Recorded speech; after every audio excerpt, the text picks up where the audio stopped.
The Athletics continue to ride their wave. It's been a perfect homestand so far. 6 wins in as many games here at the Coliseum. And in the 4 from the road, and you got a 10-game win streak and an extremely red-hot Oakland A's team. Today, the green and gold go for another sweep in a matinee. Final game of the series, final game of the homestand. A's and Twins is next.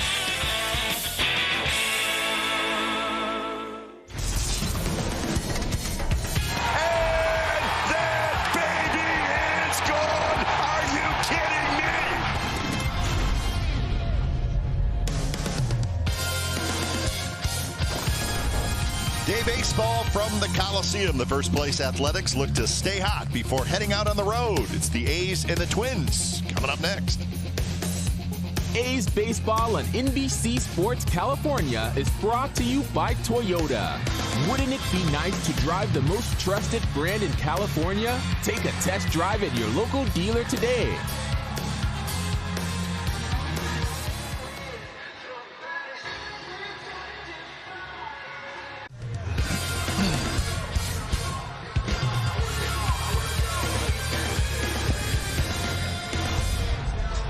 Well, it is time for Oakland A's baseball. It's a day game. It's the final game of the series. It's the Twins and the Athletics, and it's all coming up right here on NBC Sports California. Good afternoon, everybody, and welcome to Oakland A's baseball. Along with Ray Fosse, Dallas Braden, I'm Glenn Kuiper. This is some kind of roll that the Athletics are on, and really it all started with great starting pitching. And Ray, today Frankie Montas gets the ball. Last start for him, 6 shutout innings against the Tigers. You know, from the staff standpoint, you want him to continue to build on what the staff has done, especially sweeping a doubleheader yesterday. However, individually for him as well, what he did against the Detroit Tigers, just unbelievable. Faced a lot of lefties. He used all of his pitches, and especially the fastball inside to the lefties. So the tailing fastball back towards the middle, had the split working, the slider. He's got the complete package, and the most important thing in that start against the Tigers, he walked only one batter. That's Frankie Montas, and he's trying to build on that today.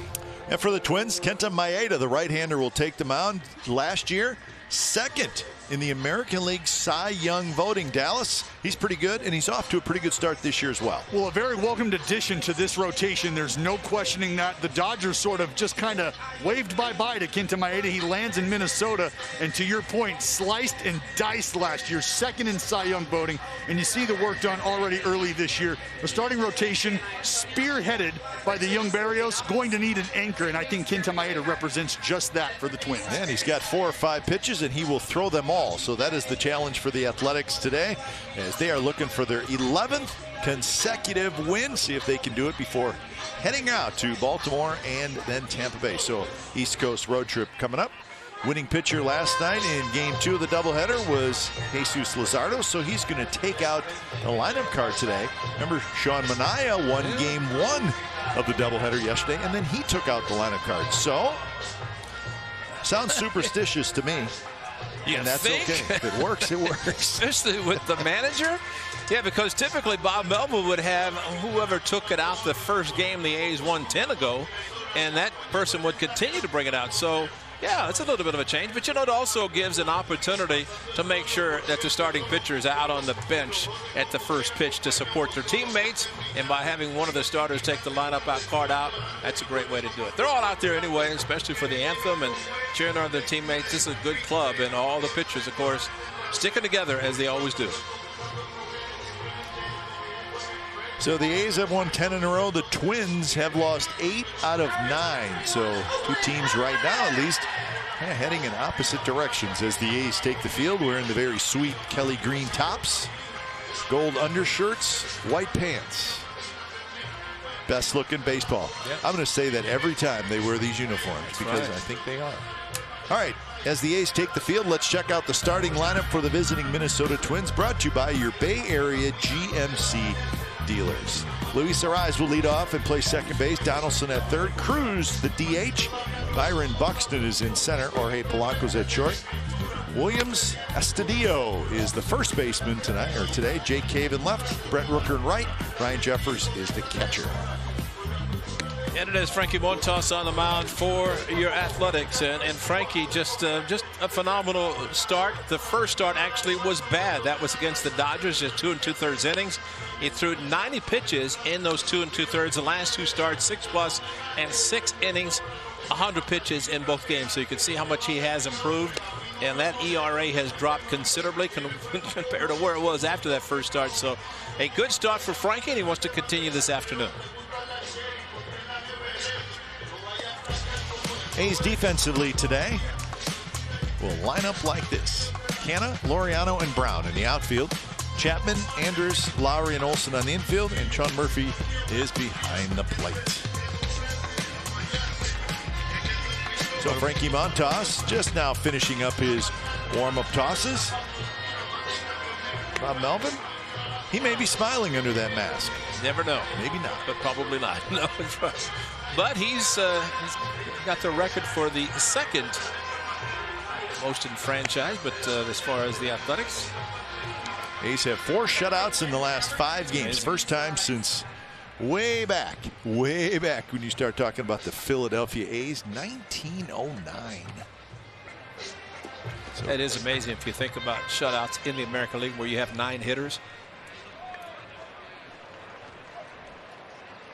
Dallas, I thought it was great that you're talking about the pitchers and their fastball as you with the best fastball and changeup combo in baseball when you pitched, and you're highlighting the fastball usage by the A's starters. That's pretty impressive. You like that? Yeah. Well, it just goes to show how important it is for these guys to get ahead early and establish, like you see here with Montas. Strike one means a lot. Hey, Kipe, you can't hang a fastball, right? Nope. Luis Arraez leading things off. 1-1 the count to Arraez playing second base. And I've never thought it was a problem to establish a fastball early and then, of course, pitch off that fastball as the game progresses. But Frankie's got such a good fastball. Why not use it early in the game? Strike called, and it's 1-2. Well, it's kind of been the theme that we've talked about this series yesterday in both games. You could see the result of what a good fastball placed can do for you.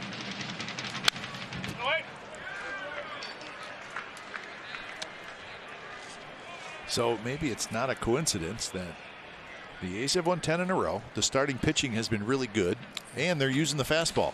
That's a great combo. And they feed off each other. They see the success of their previous pitcher with the fastball usage, and why not stay with it? Pop-up foul. And the count remains 1-2. Some notes on this 10-game winning streak that the Athletics are on. Scored 58 runs plus 37 run differential. Lots of home runs, lots of stolen bases. And look at the ERA, 2.20. Swing and a miss. He struck him out. Arraez strikes out to open up the ball game. And this is just not something you hear a ton of. Arraez striking out because he's got such good bat to ball skill.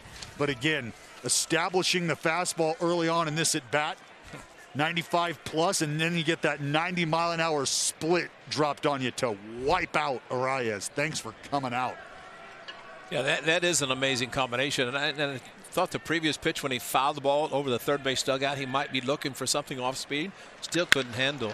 That one is hit deep to left field, and this is going to give the Twins a 1-0 lead. Josh Donaldson jumped on the first pitch.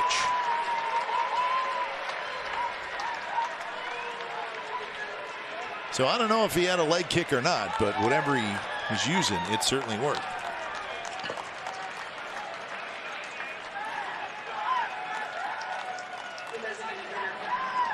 Well, this is really a good hitter paying attention to what has been happening. A lot of fastballs, and guess what? Got the leg kick, and he timed it because I think he knew I'm going to get a fastball first pitch, and regardless of where it is, I'm going to swing at it. And Josh Donaldson, and the guy coming up right behind him, is very similar. But, you know, we know JD from his time with the Athletics and throughout his career. He pays attention to things that are going on. I think he did definitely there. There it is. Slider first pitch to Cruz after the first pitch fastball to Donaldson. So 0-1 to Nelson Cruz.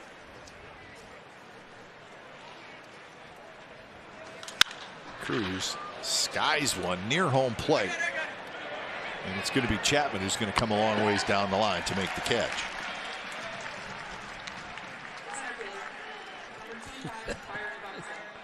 So 2 outs. Donaldson didn't need any help. I was going to say. But he may have got a little bit, as you see, straight away to left. But going to get 5 feet of help. Yeah. Right field, different story. As the wind is really going to knock it down, you're going to get hurt by 11 feet in right field, 9 feet in right center with the wind blowing in. So you're going to have to hit one pretty well to the right side, at least in the early part of this game. Buxton drops one foul. That's a great comic. Josh Donaldson did not need help either way. No, that was up the stairway. If it had been blowing in 18 feet like it was last night in the first game or yesterday afternoon, still would have gone out. It was crushed.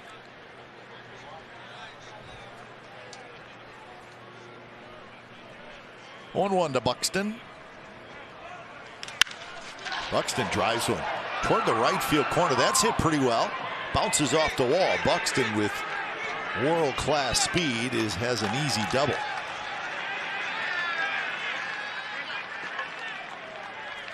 So the Twins getting shut out in both games of the doubleheader last night. In the 2 games, just a total of 8 hits, but maybe coming out swinging a little bit today. Well, fastballs and real estate. Location, location, location. And this fastball is center cut. Byron Buxton drives this thing to right field, and you can see him. Open territory in front of him. He is going to run. Has to hit the brakes. So second hit in the series for Buxton, his 6th double this year. And here's Jorge Polanco.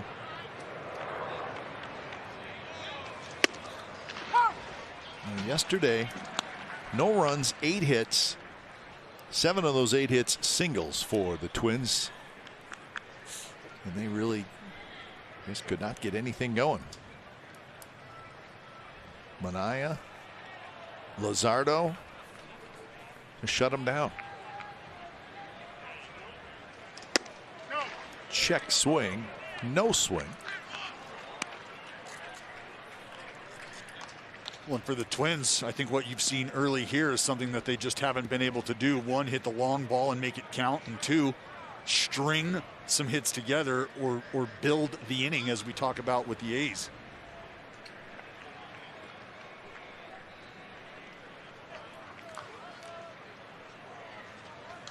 Polanco had a pretty good swing on that one, 1-2. Fourth start for Frankie Montas, 4th time that Sean Murphy's been behind the plate. And I don't know that Bob Melvin's not even thinking about a personal catcher. It's just kind of the way it's working out.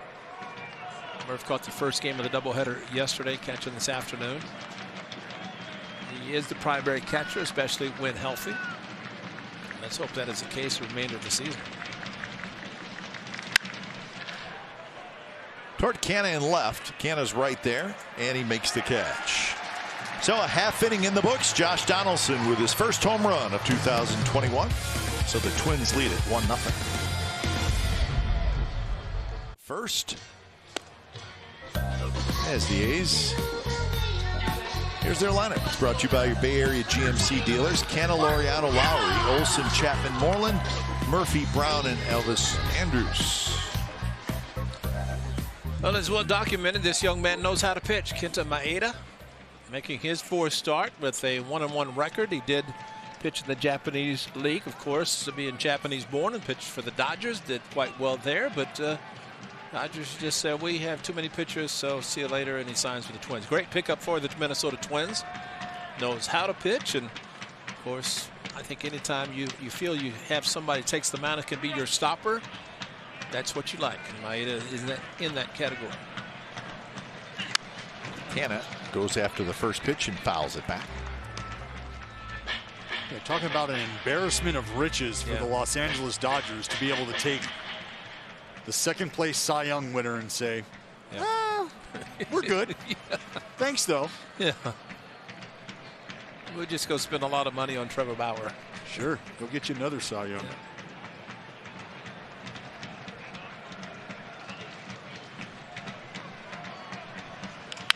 Check swing off of Maeda. Arise has it, his throw, and they got Canna.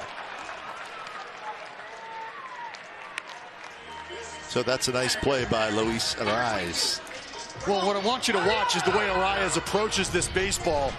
After it deflects off Maeda, you can see Arias, he stays down right there. You can see him anticipating, understanding I can't afford to bend down at the point of picking this baseball up. If I can get on the same level here, I'll be able to scoop it and make an accurate, strong throw, which is exactly what he does. That's a heck of a reactionary play. Yeah, he was going up the middle to catch what he thought was going to be a ball towards the center field area.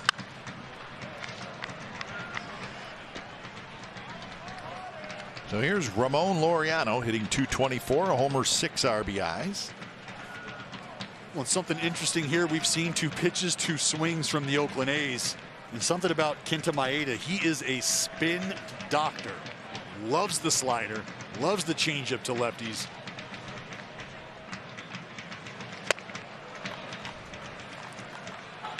Yeah, you're never quite sure what you're going to get with Maeda, what he's going to throw you. Well, if he's anything like you, Darvish, a lot of breaking pitches. And an 0-2 pitch off the plate, swing and a miss. That's it. So 2 outs here in the bottom of the first inning. Let's take a quick look at the Twins defense. Cave, Buxton, and Rooker in the outfield. Donaldson, Polanco, Arise, and Estadio on the infield, with Jeffers doing the catching.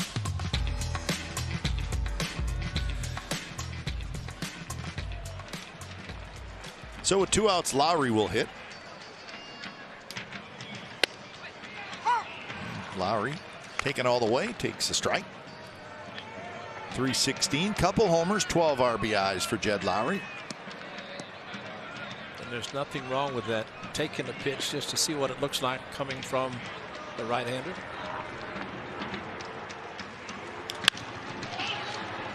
With their eyes out in shallow right field, throws out Lowry. That's a 7-pitch inning for Kenta Maeda. 1-0 Twins after 1. This season, and stream the games on NBCSportsCalifornia.com and the My Teams app, brought to you by your NorCal Honda dealers. Donaldson with a home run. Twins lead 1-0. That home run, the 3rd home run that Montas has allowed in this, his 4th start. Estadio on the first pitch, grounds it to Chapman. Chapman across, in time, 1 out. Must be getaway day. Well, I think it's a lot of hitters saying these guys have good split finger fastballs. We don't want to get there. I think you're right. Yeah. I think you're right, Foss. And as much as we've talked about the fastball, I think when you consider the arms and the arsenals, you have to consider the lack of interest in getting to those secondary stuff from these hitters. It's just not fun trying to square up anything 90 miles an hour plus with that kind of depth and movement. Here's Jake Cave, the left fielder. You know, I think sometimes, if in the case of Donaldson hitting a home run on the first pitch fastball, I think sometimes that helps a pitcher, catcher, because then it gets them think about, well, certain guys are going to be jumping on the first pitch fastball, especially guys with power. Let's be careful. Frankie Montas, this is the last 3 starts. Fastball in zone percentage, fastball hard hit percentage. Interesting stuff. Fastball there is a swing and a miss, 97 miles an hour. Cave is retired, 2 outs.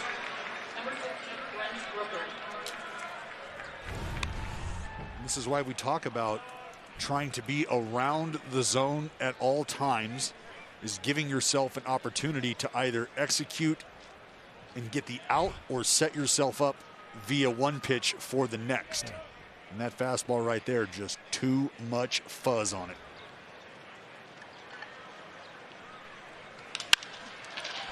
Left center, hit pretty well. It's a long run for Laureano.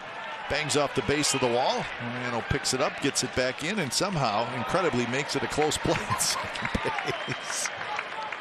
He grabbed it off the wall bare hand and made a throw right at the bag. Well, Rooker, a little bit of a tough day yesterday in the doubleheader, especially with the fastball, and didn't waste any time this afternoon. Ball hit into left center. Smith got perfectly, but yeah, you're amazing. I think the challenge is always for Laureano to do this, thinking that somebody thinks they have an easy double, and you're right, Kai, made it look very, very close, and Rooker's got to be thinking, wait a minute, it's got to report on his arm is good, but that really showed it off. Well, when you see Matt Olson coming in as the trailer, yeah, you're typically not expecting him to be fielding the ball and making a play. Here's the catcher, Ryan Jeffers. Jeffers pops it up down the right field line. Brown on the move, cannot quite get it.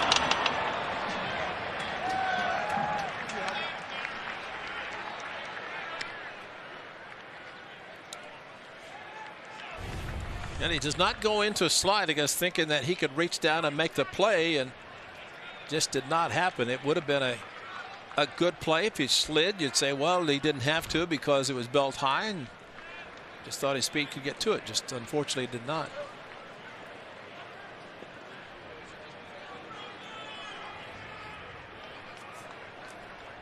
Jeffers started game 2 doubleheader, had just a couple of at bats, was 0 for 2.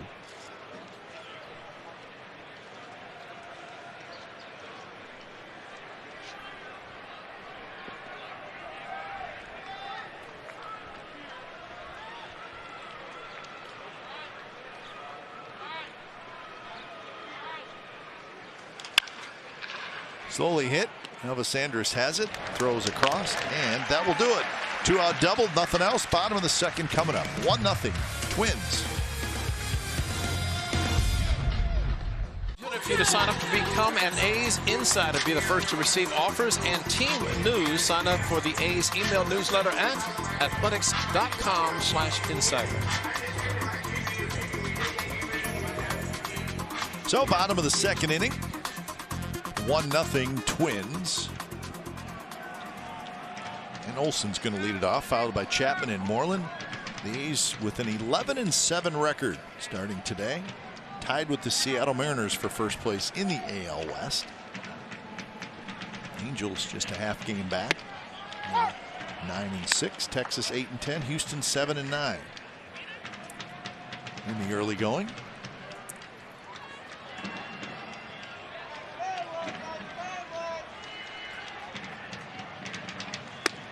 In first strike, and it's an 0-2 to Matt Olson, hitting .288, 4 homers and 12 RBIs.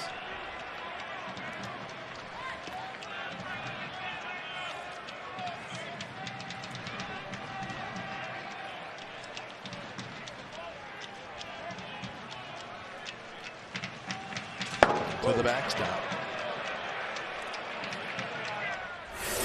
Well, big blow in the first game of yesterday's doubleheader. Matt Olson with a fastball down the line. Little help from Matt Olson. A grand slam for the big first baseman. That was a big blow. Turned a 3-0 into a 7-0 game.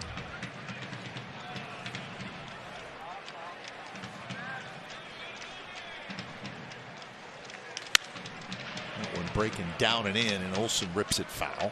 Rolls right over the bullpen mound. When you're getting a look at how Maeda wants to go about his business with these lefties, and maybe even specifically the big bopper here, Ole. Nothing hard. A lot of soft stuff, trying to stay out of the middle. Tortuga playing in shallow Hugging that right. line. Hug that line. He's got a lot to hug it too. But I think that says a lot about what you said, Dallas, what Maeda tries to do, especially against lefties, and figured He's got to be pulling it in the area.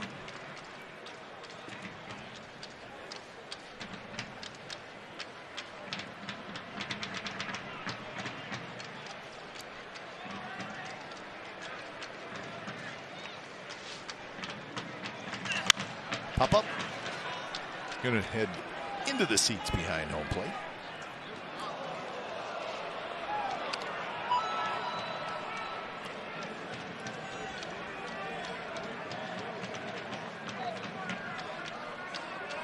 You know, think about the way Maeda's been throwing the ball early on here. 7-pitch first inning.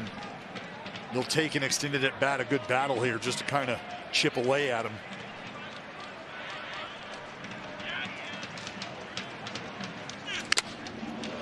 Olsen, another good swing. And you're exactly right, Dallas, because 7 pitches first inning, 3 batters, 7 pitches, 1 batter here.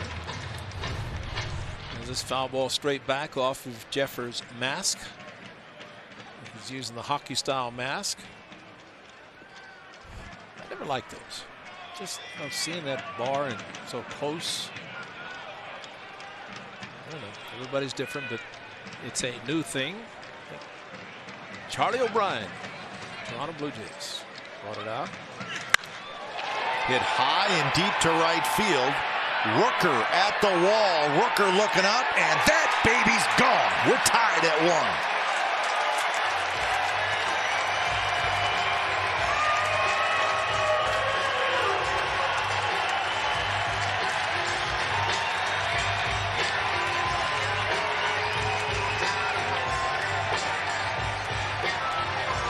Another high, towering drive for Olsen. This is exactly what you needed. You do your job, you stay in the fight, you finally get a cement mixer over the middle that you can put the barrel on, and Matty O punches his ticket. All aboard! Next stop, Pound Town! Big blast! Well, when you see 8 pitches and you see everything the right hitter's throwing, and we've seen Matt Olson whenever he's gotten the count 3-2, this was 2-2, but seeing the pitches he has seen in this or saw in this at bat and then made a mistake, he didn't miss it. 5th home run of the year for Olsen.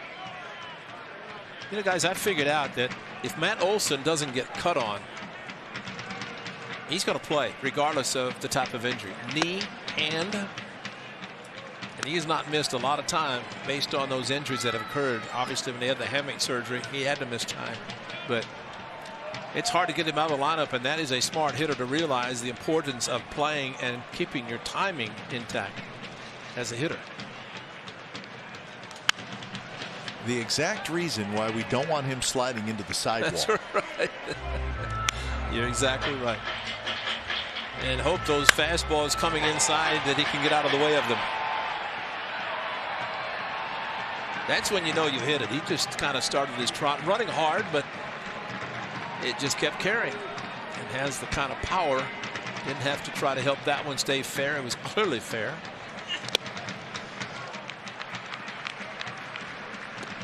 Two and two to Chapman. Well, you can see the effect, I think, of that at bat against Matt Olson on Maeda here, who had been all around the strike zone, and now you kind of get chased away a little bit, some loud noise. Try to be a little finer with your offerings. Chapman hits one deep and hanging up in left center field, and Buxton grabs it. So out number 1 in the bottom of the 2nd inning, and that'll bring in Mitch Moreland. Guys, I want to pass along a happy birthday to one of the most outstanding second basemen in Oakland A's history by the name of Dick Green. Happy 80th to Greeny. He could play some second base. And seeing the power from Matt Olson, he could hit for power, but he said, heck with it, I'll just play second base. And what an outstanding second baseman he was. He'd put his face in front of throws down to second. He'd say, just throw it to the bag, I'll be there. And he'd hold his position as long as possible, but he'd always be at second when the throw got there. So happy birthday to Greeny.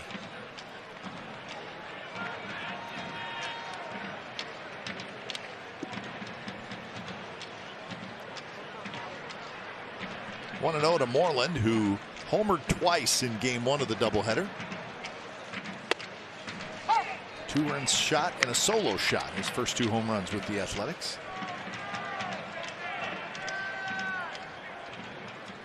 Well, with all those stars on those great teams of yours, Ray, maybe Dick Green under the radar a little bit. But absolutely. Hit 9th, and he made one of the most unbelievable plays in Game 5 of the World Series against the Dodgers. Ball hit to right center, unfortunately, by the late Billy Buckner. And of course, he got a lot of attention with the Red Sox, but tried to stretch a double into a triple, and Reggie Jackson threw it to Greeny. Greeny, with his back to Sal Bando, made a perfect throw to third and got the sliding Buckner for the first out in the inning. It was 9th inning against Raleigh. And you know, in 1974, if he had gotten 1 hit, had been the MVP. He was 0 for the World Series. Moreland is hit by a pitch. Catcher, number 12, Sean. Well, Mitch Moreland, we knew it was coming, just a matter of when. Against Matt Shoemaker, he got him in his first at bat, made it a 2-0 game, and then second at bat did it again, and that made it 3-0. And then Ole, of course, hit the grand slam. But at the plate with the 2 walk-offs for the Athletics, and now a couple of home runs for the big man as he takes one on the foot from Maeda. Here's Sean Murphy. Murphy goes after the first pitch. It's a towering pop up towards center. And Buxton has it. So 2 away for Seth Brown. Number 15, Seth Brown. You know, on the changeup portion of A's pregame live, you guys talked briefly about the fact that Kai Tom was let go. There's Tom, left-handed hitter, and I thought too, that move could have had something to do with the fact that Seth Brown has got a pretty good swing going. You're exactly right. So you got a left-handed hitting outfielder, you got 2 left-handed hitting outfielders, and Brown can play first base. And the more you watch Brown play, you think the bat may be able to play at the big league level. And that could have come into play with the Tom decision. You know, that's a great call, Kai, because, you know, and again, as I had mentioned, you get on a club as a Rule 5, a club that wants to be successful. And, you know, that I think is huge. Seth Brown yesterday, just as you're talking about, Game 2, the only run at ball tailing away from Barrios, and Seth Brown brought in Ricky Olson, who had the opposite field hustle double, went to third on a shallow fly ball, and scored on Brownie's solid base hit to left center field. It's another hit for Brown. Rips it to right field. Moreland is going to try for third, and he'll make it without a throw. So Seth Brown, he's got a nice swing going right now. When you think about the guy's swing and dialing it in, you think about how he's spraying the baseball. And the highlight we showed, a stinger back up the middle, Oppo, and here gets the head out. He's able to get Mitchie 2 tanks from first to third, even after the hit by pitch in the wheel. He's moving just fine.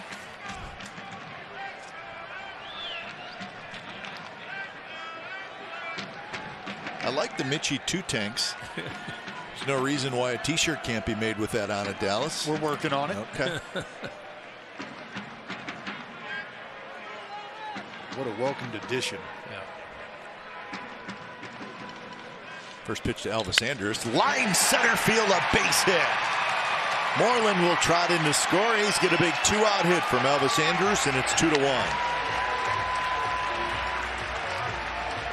Oh, what a great job. And he's picking it up, and he's playing every day, and all of a sudden you leave a pitch up, and this is at his best for the shortstop, Elvis Andrus. A pitch is up, breaking ball away from him. Thank you very much. I'll take it to center field to the opposite field. And you know what Mitch Moreland did going first to third turns out to be big, because this ball was hit very hard by Elvis Andrus. He's at second. It might have been a close play at the plate, but instead first to third as he's riding the wave, joining in with everybody else. And great job by Elvis Andrus. So here's Canna. Canna takes the first pitch strike.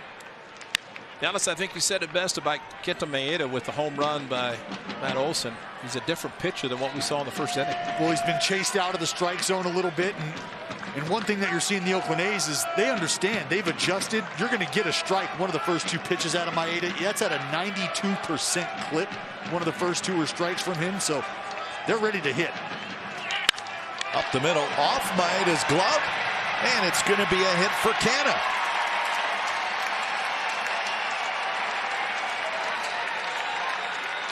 Maeda just could not come up with it, and the fact that he got leather on it slowed it down a little bit. That pretty much guaranteed that Canna was going to have an infield hit. Let's see where if it was glove or something else. It was glove, but it looked like his right hand was in there a little bit too.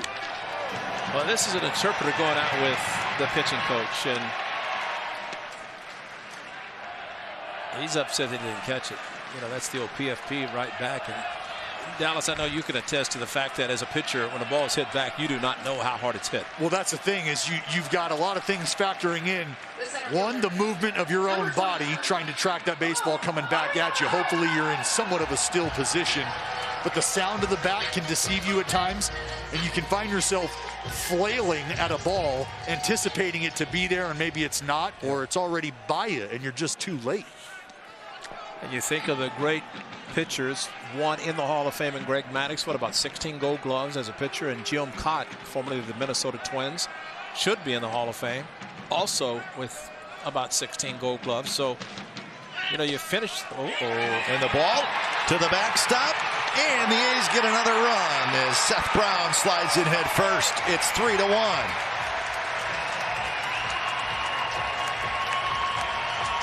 Just part of the game, guys. That's part of the great game the A's are playing. Well, Brownie's down the line on his front foot just like you should be. He's reading the ball in dirt, and he sees this pop through the wickets out the backside. Watch him right here. Boom, weight on the right foot. He sees that thing spit out, and he sells out head first across the dish. And look at Ramon Laureano doing a great job of coaching. Down, down, he's yelling at from the side. Great effort. That is great. And also Jeffers down on one knee. Did not get the catcher's mitt of the wicket, and it scooted through, hit the umpire's shin guard. But there was a slight hesitation. Somebody at first base in the dugout's coaching also. But yeah, everybody's helping Brownie. But Jeffers just did not quite know where the ball was. And by maybe ricocheting off Dan Isonia's shin guard, went a different direction. But I'm still not in love with catchers down on one knee with the runner at third base. I'm sorry. Just shallow right field. Rooker's there, and he has it. So the A's score 3 times, the first of 3 coming on Matt Olson's 5th home run of the year. So 2 innings in the books. The A's 3, the Twins 1.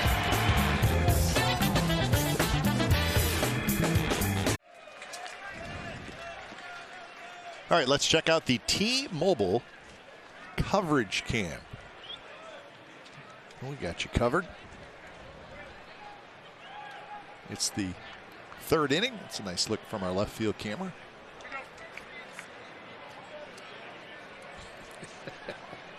love you, Banjo Man. Banjo Man in the house. He's been around forever. Forever.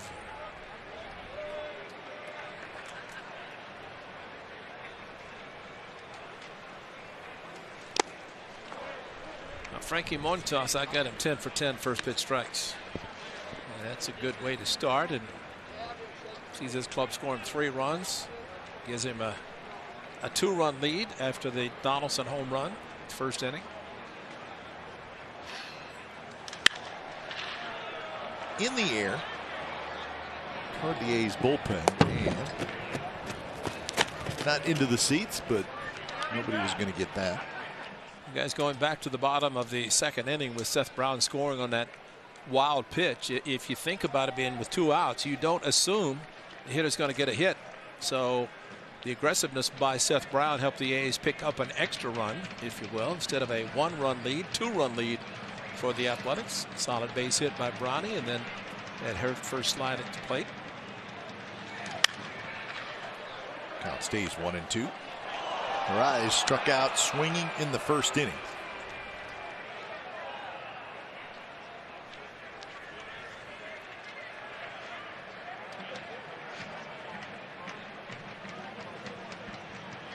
One for 5 so far in the series. Very close, but a little off the plate.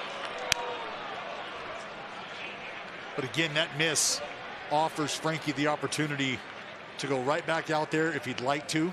Drop that split, working off the fastball located down.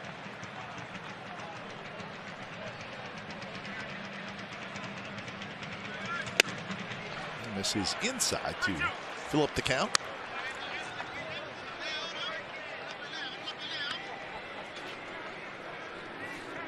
Donaldson to follow, and then Cruz here in the third.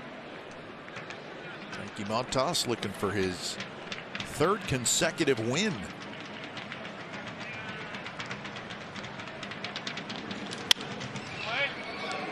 Beat the Astros on the 10th of April, beat the Tigers earlier on this homestand. Well, and I tell you, Kipe, if he can win this battle right here, he injects some more confidence, probably a little bit of swag in himself as well.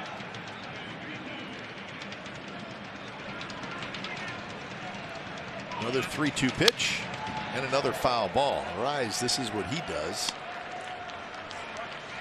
Doesn't strike out a whole lot. So an 8-pitch at bat so far.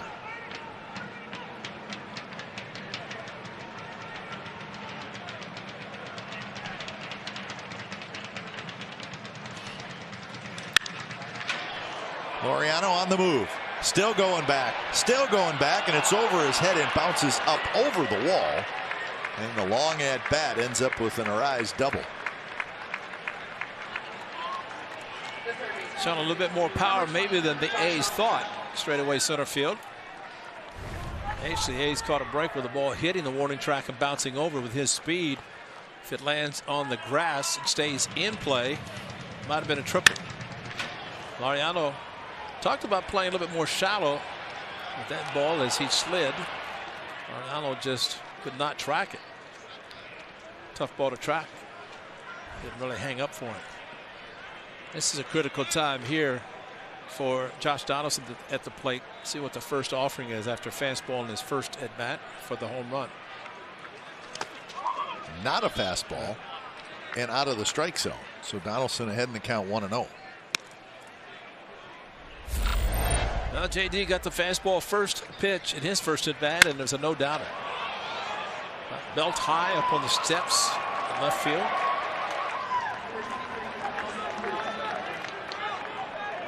First home run of the year for Donaldson.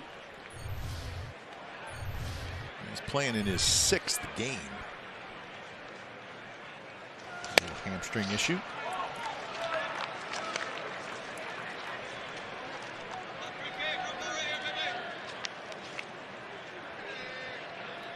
For Donaldson, this is the 2nd year of that big contract he signed with the Twins. 4 years, $92 million. That'll work. That'll work. He's going to be good for a while. That contract. Well, key for him is staying on the field. When you start messing around with calf injuries and hamstrings, lower body, especially for somebody who every hitter depends on the lower body to help them swing the bat, provide the power. Look out here. And Donaldson, that's going to drop in for a hit. Canna's over there to pick it up. Arrays racing around third. He will score. So Donaldson's knocked in both runs for the Twins. It's 3-2. Well, you figured he's going to be going with 3-0, and he did. Well, not a great pitch to hit when you think about location, but he picked out the right pitch in his brain. Fastball, 3-0, probably the last fastball count alive. And even at 96 with that arm side movement in, that just goes to show how strong the former MVP, the bringer of rain, is. Probably hit that ball with one hand. So here's Nelson Cruz.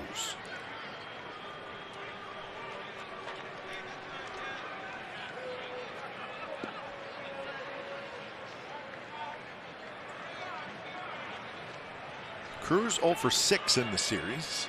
Was hit by a pitch late in the game yesterday, late in game 2 yesterday. Well, I think you can get a good look right now at how you're going to beat the Minnesota Twins, and that's keeping the party starter Arraez off the base pass, knowing you got the thunderous 2-3-4 coming behind him. And this is a guy right in the middle of the mix. If you can neutralize Nelly, you've got a shot. Well, in that doubleheader yesterday, I mean, the A's pitchers neutralized pretty much everybody, but Cruz and Buxton really didn't do much. And those are the 3-4 hitters right now in this Twins lineup.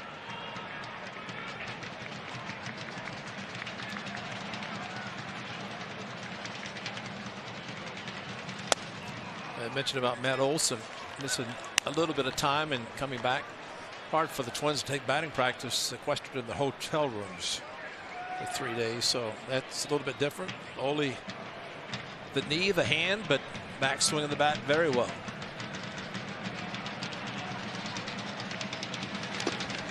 Again in the dirt. Great work by Murph. You got Donaldson over there at first base. Pretty heads-up ball player. But this is all about Murph. Not only bodying this thing up, but keeping it in front.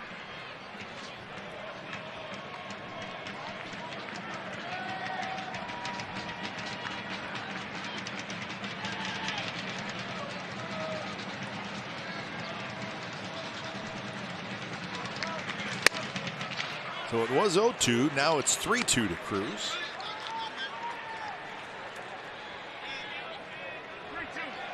I think we're seeing a little bit out of Montas what we saw from Maeda after the long ball. Just starting to nibble a little bit. And understand he doesn't want to get hurt here. And Cruz hits one toward left field. And this one is going to give the Twins the lead. So Nelson Cruz, his first hit in the series is a 2-run homer.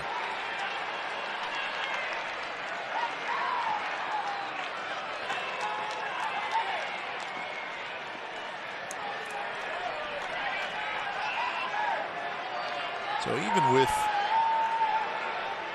the Twins being shut out yesterday, they're flexing their muscles a little bit here today. I hope his ankle's bad from yesterday, because that's the slowest trot I've seen in a long time. Got an off-speed pitch and didn't miss it. And that's one of the problems that you have with this ball club. They are a very strong hitting club. And to shut them out twice yesterday, that was a plus. Because you know it's just a matter of time before their timing would come back. And so Donaldson in the first inning, and now Cruz in this inning. For Cruz, that is career home run number 422. What about 400 up here? 36 of those have come against the Athletics. Seems like more. Chapman's got it. Buxton is retired. That's the first out here in the third inning. The shortstop, number 11, Jorge Polanco. Buxton, as you could see, not running real hard, but he is dealing with a hamstring. Yeah. And he's being careful, and you see Cruz with a little limp. Yeah, he's limping in the dugout. That's why he was so slow running the bases. Buxton off to such a great start. Just wants to make sure he's in the lineup. And you know, Cap, it's a great point, because when he shut it down at second base with a double that it occurred in the first inning, You got a hamstring. The hardest thing to do is to stop.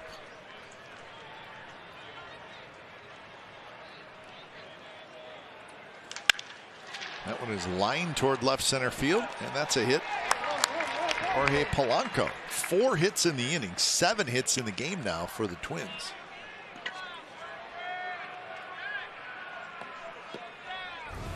A lot of base runners. Frankie Montas is not quite sharp today. You know, against the Tigers, all those left-handers, he featured a good fastball inside that tailed back over the plate and a little bit up a little bit.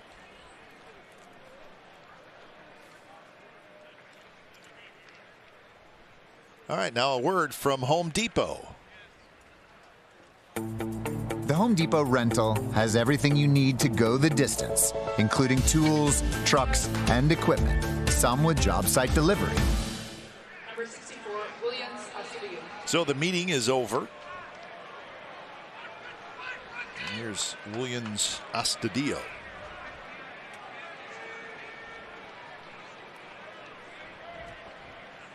Astudillo hit that ball last night to Mark Canada end game 2 right up against the wall. We all held our breath just for a little bit. Hoping that not only the ball stayed in, but also that Canada could see it with that bank of lights out. Diolis Guerra.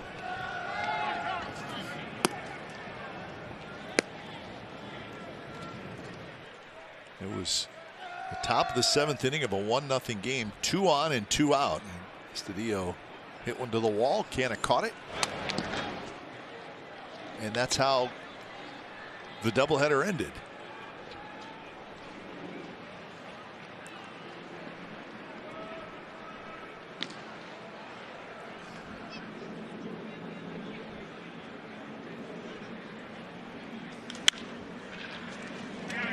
Olsen's going to head into foul territory and grab that one. Just a little pop-up. Number 16, Jake Cave. So 2 outs for Jake Cave, left-handed hitter. Well, one of the funnest things about the Coliseum as a starting pitcher is you get to look right over at that bullpen and get a good idea of just how your day is going if the scoreboard and the other team aren't already telling you. But when you see stuff like that, and what you like to see from Frankie here is sort of that kick in the pants. Let's dial it back in. Let's get back to what we were doing early in the ball game. And for Frankie, as you mentioned, Foss, that was getting ahead with strike 1. But just maybe really trying to pay attention to that location, executing, staying out of the middle of the zone with his stuff. If that's the case, he's got a fighting chance. Runs off the plate, 1-0.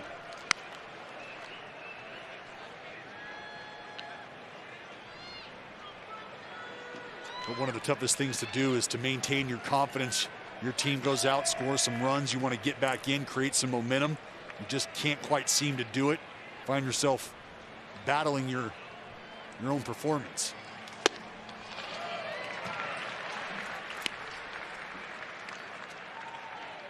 So pitch number 50 coming up from Montas.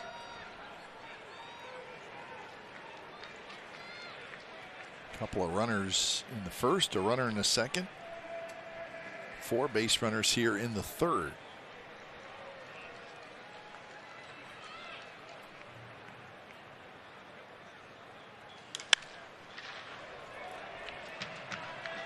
So now Frankie will try to put away Jake Cave.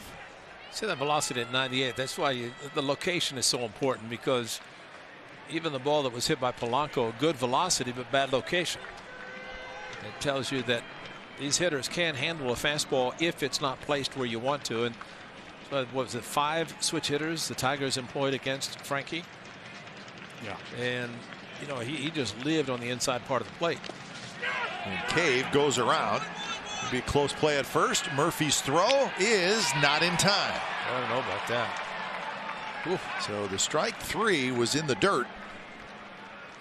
And Cave just beat the throw. At least that's what the umpire said.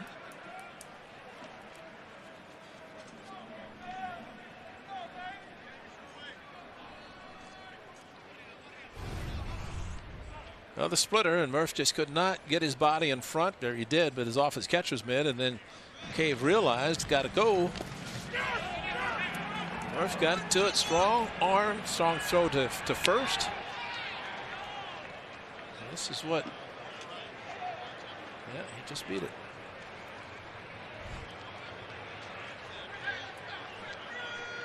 So now 2 on 2 out. Wild pitch is the call. And here's Brent Rooker, who doubled in the second.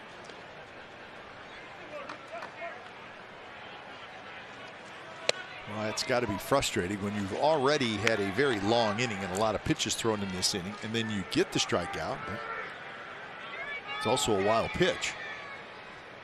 And the inning continues. This is the 8th man to bat in the inning.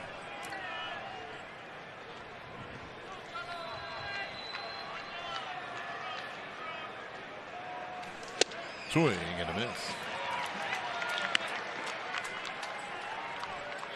So 31 pitches in this inning after throwing just 7 in the second inning. And this is where you tell yourself, okay, I might not have the best stuff. Outing isn't going quite the way we'd planned, but I still have the opportunity to keep us in this fight.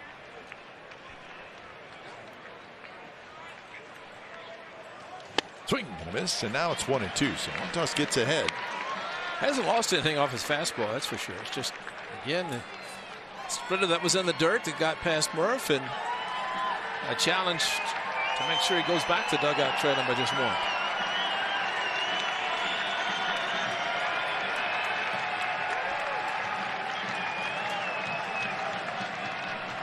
Polanco at second, Cave at first. Plenty of speed on the bases for the Twins. Swing, miss, he got it. So 3 runs for the Twins, including a 2-run homer by Nelson Cruz. Bottom of the 3rd coming up. Twins leading 4-3. Brought to you by your Bay Area BMW centers. Yesterday was Minaya and Luzardo, the 2 starting pitchers for the A's. Both were terrific. A's didn't give up anything yesterday. Minaya went the full 7. 7 strikeouts on 95 pitches. Luzardo 5 1/3, just 2 hits and 6 strikeouts. Both those guys were great. They each got a win. And the A's swept the doubleheader. 7-0 was the final score in game 1. 1-0 was the final score in game 2. And the A's sitting on a 10-game winning streak. Remember last year in the shortened season of 60 games, the A's had a 9-game winning streak, and stretch that back to 2019. The A's had an 11-game winning streak in 2019. Well, last year the talk was about how each one of those ball games was really worth about 2.3 games, right? 2.7 somewhere there. So we kind of rallied off or rattled off our own 20-plus game streak. That's right. Green and Gold been known to do that in the past. I think it equaled like a 22-game winning streak. But in all seriousness, that winning streak last year, which happened fairly early in the 2-month season, but it really kind of got the A's out in front, and they never relinquished that. So I mean, we talked about right at the beginning of the year how a winning streak early could make all the difference in the world last year, and it did for the A's. That one is smoked fair. Down the right field line into the corner. Lowry rounds first, heads into second, and he's got himself a leadoff double. Oh, a double for Jed Lowry. Wow, that's strange. The doubles machine. It's amazing how he could hit a ball down the right field line and just stay fair. Such a good hitter. The breaking ball, the little tumbler coming down and in. And able to keep this ball fair down the right field line. And another double for Jed Lowry. Lowry now with 264 career doubles, so that's probably celebration time, right, guys? Oh, no, that's Gene Segura. Did Jed do that at 200? I don't remember. I don't think so. And he kind of celebrated when he set the club record, but not for a certain number. Center field, and that baby's gone. He's done it again.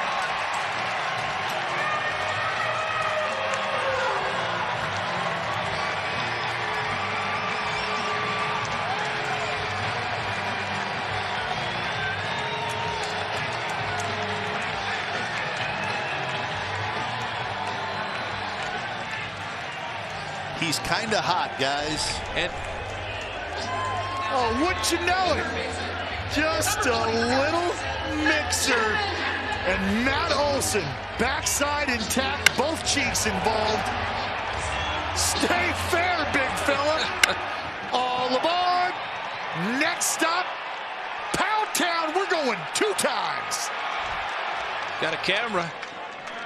And, you know, he knew it was gone when he started trotting. That is a home run hitter that can do that and know that. This is not going to be an easy play. Not an easy play. Astudillo grabs it. It only happened because he took off his cap. He literally took it off. Maybe it was bouncing around in his eyes a little bit and decided to. This is a nice play. See there, he took his cap off, threw it away. That's a catcher's mentality there. It's like the mask.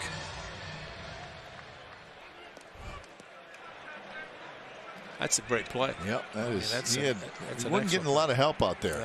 No. Rooker was playing deep. Second baseman was pulled over. So 1-0 in the second game last night. All of a sudden, this 9 runs scored already at just the bottom of the 3rd inning. So you don't think this will be the final score? The catcher, number 12. No. Matt Olson now with his 2 home runs today. He has 6 home runs and 14 RBIs in his last 10 games.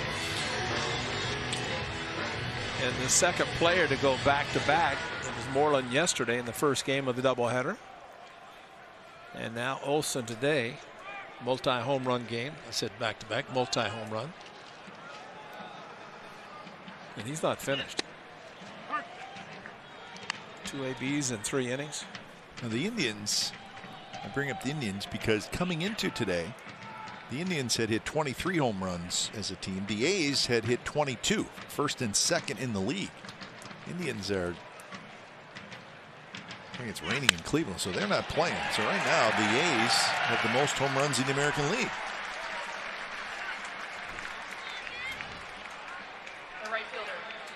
Pretty good job by Murph here to stay back. Might have been just a tad out front from the breaking ball from Maeda. See there just a bit, but off the cap. Stay back long enough, you can get that barrel through the zone, get some action.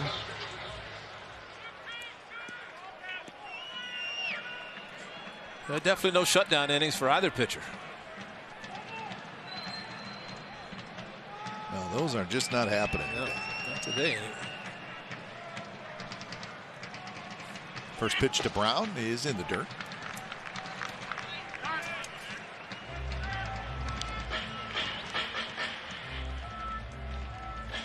Brown singled and scored in the second.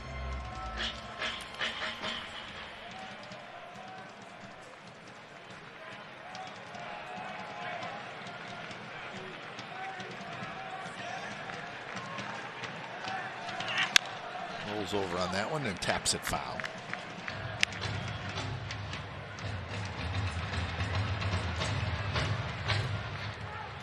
You know, thinking about the winning streaks and what happens during those streaks, I think at times it gives teams an opportunity to have guys emerge, whether it's offensively or through the rotation. Guy in the bullpen coming and getting it done.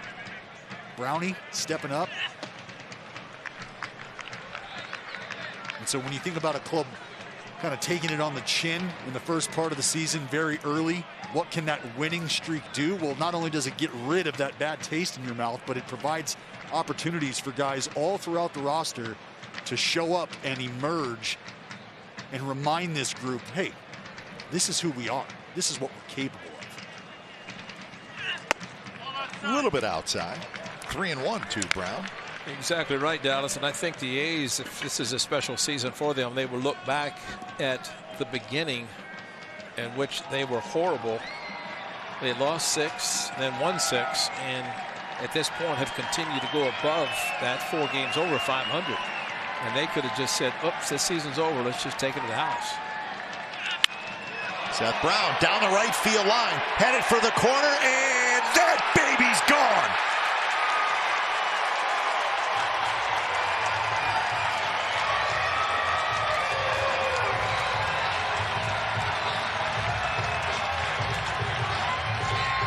7-4, the A's lead. A pair of two-run homers here in the third. That's what Baldelli is saying. Go talk to the pitcher. Dallas, you got a whole bunch of pound towns going on today, buddy. Oh, my. We're going to have a backup at the train station. I tell you, Brownie does a phenomenal job here. We see a great piece of hitting by Murph right behind him. And Brownie takes this tired slider and tucks it right into bed down the right field line. Almost got 2 minutes for hooking, but this one finds the back of the net. All aboard! Next stop, Pound Town. Well, Maeda's shaking his head, but it's that cement mixer you talked about, Dallas, that's gotten him in trouble, especially in this inning.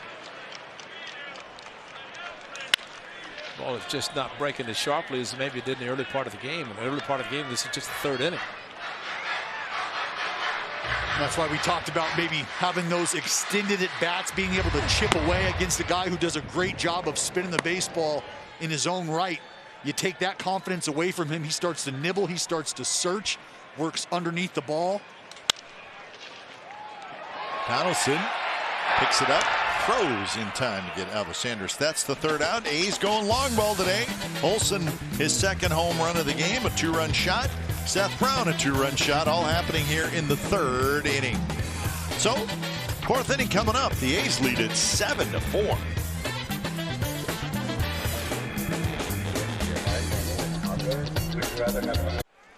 Lots of offense today.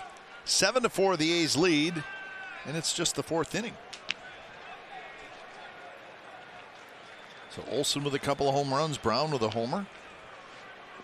And for the Twins, Donaldson and Cruz have homer. So it could be one of those games where the bullpens determine exactly what's going to happen. In the case of Frankie Montas, he needs 2 more innings. Yeah. And I would have to think, Dallas, that pitchers think about exactly that, especially to get the run support of 7 runs. And you're going to come out of the game. I mean, it's Romo loosening up now, and I don't know if he's loosening just to throw, or he was up last night in the 7th inning, or in the first game, I guess. I don't know. He's up sometime last night. Well, you think about it selfishly, initially, I'd love to get through 5. I'd love to get that decision. That would be great. But the ultimate goal, as I mentioned before. Alessandra scoops. I think Jeffers broke his bat on the foul ball, and I think he just broke his bat on a fair ball. Fans, get your baseball fix, and you know, the Orioles are coming into town following the road trip. The A's will return home to take on the Baltimore Orioles Friday through Sunday, April the 30th through May the 2nd. Cheer on your green and gold in person at the Coliseum. Tickets start at $19. Find yours today at athletics.com/tickets. Dallas, continue. I know what you're going to say, and you're right, but go ahead and say it. You'd love to be able to give your team that chance to win, give your team a chance to secure the W. The offensive effort has been everything you needed. And frankly, if you're Montas, you'd love to tell Sergio Romo to sit the heck down. I got this. And you can do that by getting some early contact and getting some early outs. Well, and I'll tag that with that guy in the dugout by the number of 6. He thinks about the team win and not individual stats. And I think we've already seen that with the skipper. And you know, to have his offense come back and forth. And I think coincidentally, it was the great Tom Kelly, manager of the Twins for many years. While in the outfield, they're holding up play. But TK would tell the starting pitcher, he says, you can't depend on this offense to score runs for you all the time. Sometimes you got to shut the opposition down. If you don't, you're out of there. And, you know, essentially, I think that's what managers have to think about. It's a win for the team. And yes, statistically, individually, you want it, but you have to perform. Well, I think that's a mentality that every pitcher should be taking to the mound with them, not relying on your offense to do the job. It's up to you to keep the other team off the board.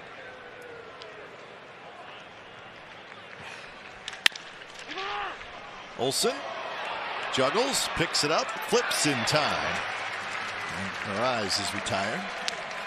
Ball was hit hard, so that Olsen had a little bit of extra time, not a lot. And this is why, as a pitcher, you always cover. You have a Gold Glove first baseman. You cannot rely and expect on him to every time make the play. Frankie was there. Nice little quick flip by Matt Olson. You get the out. That's that word again, the old assumption, the assuming. But you can never assume anything in this game. Anything can happen.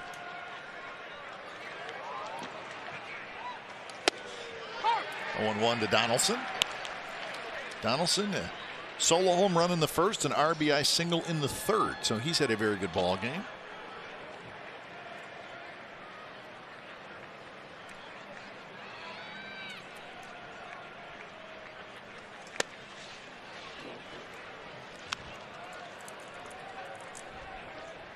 Now out in the Twins bullpen down the first base line, Tyler Duffy. Looks like he's going to start to throw.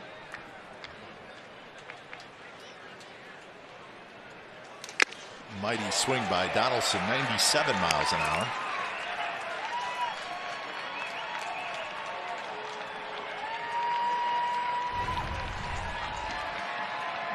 Big swing from Josh Donaldson. Heater up, looked appetizing. Good opportunity here for Frankie to put an exclamation on a bounce back inning.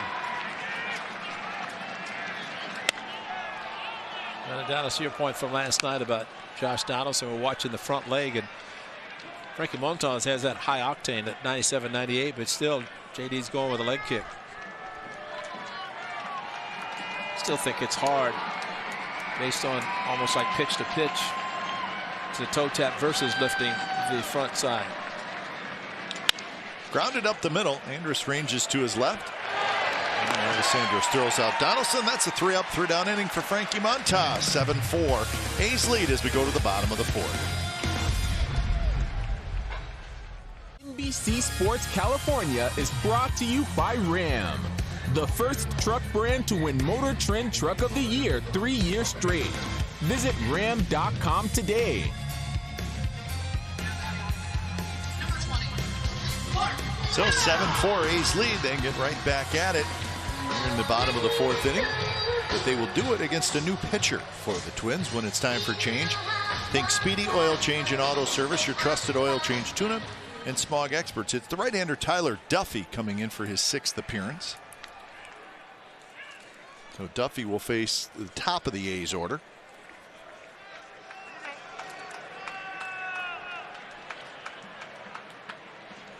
First pitch is inside. Still say one of the hardest jobs managing a baseball team, especially in the American League, because the designated hitter is there, is when to take out your starting pitcher. When to take out a pitcher, especially the starter. And that's the reason that Rocco Baldelli made the move right there, especially after his club gave him a lead. Big boys going deep. And it's 3-0 to Canna.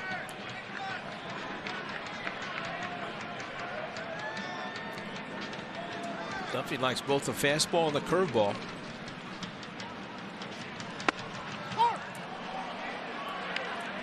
That's the same part of the fastball. Mark Canna today, a ground out into single.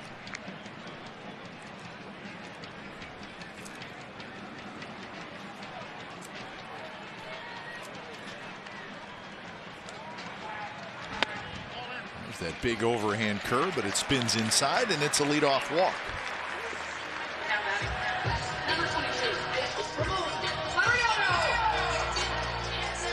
Tough pitch to throw 3-1, especially with a good hitter and a great eye of Mark Canna at the plate.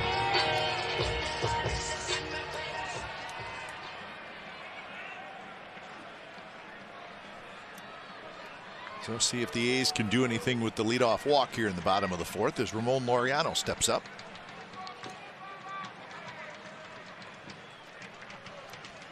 Ramon takes a strike on the inside corner. Strikeout and a fly ball to right field for Laureano. 1 for 9 in this series against the Twins.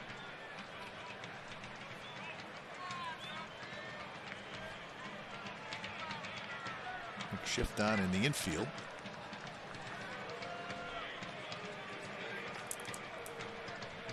A's will head out on the road. Up next, a 7-game trip. 3 in Baltimore, 4 in Tampa Bay. So these to the East Coast.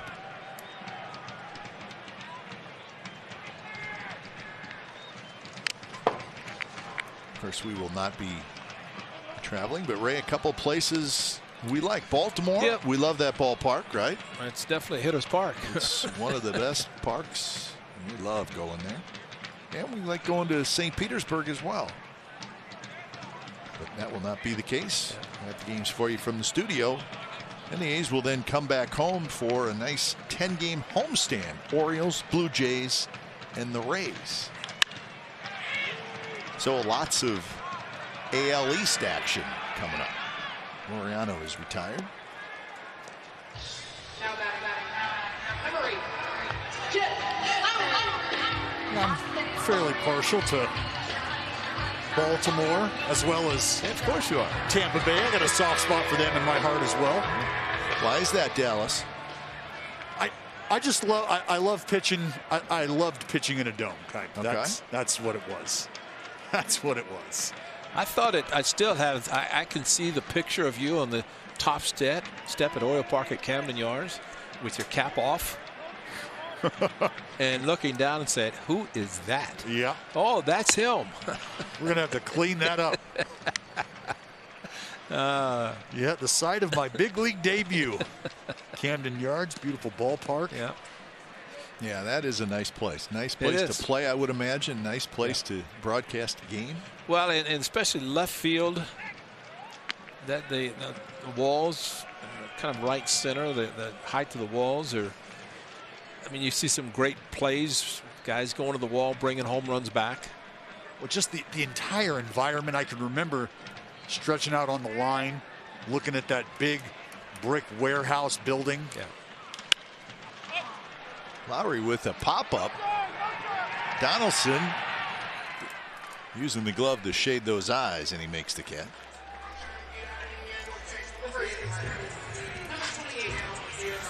Play of the day brought to you by your California Ford dealers. We're going to go to plays. How about the hanging breaking ball that Matt Olson crushed to right center, and then this was the best one. He knew it was gone.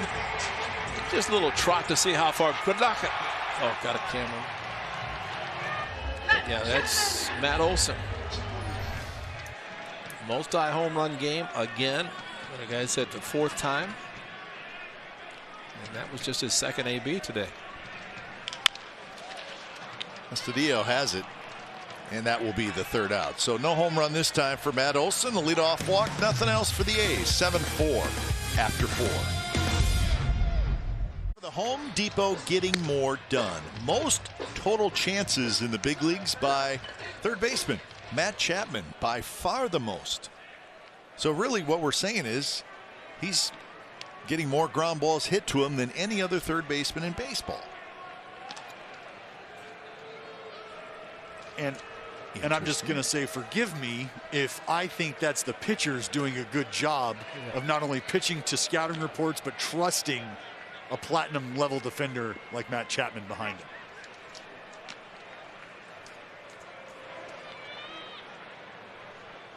And the A's, as a pitching staff, kind of right in the middle of the league in strikeouts, so they're not one of those huge strikeout pitching staffs.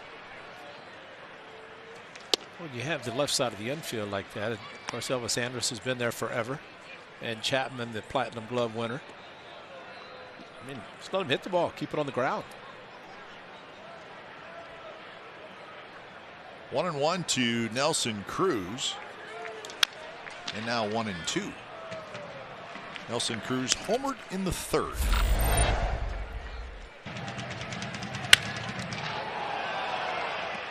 Wasn't a fastball. It was crushed.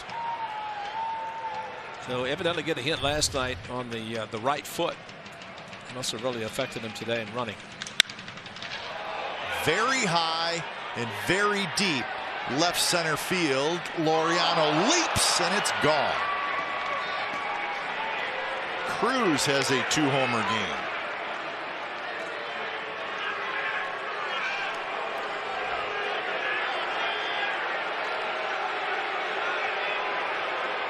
The crowd is booing Nelson Cruz for taking a long time around the bases, but we know that he is banged up. He was hit in the foot last night in the 7th inning. So probably doesn't really deserve to be booed.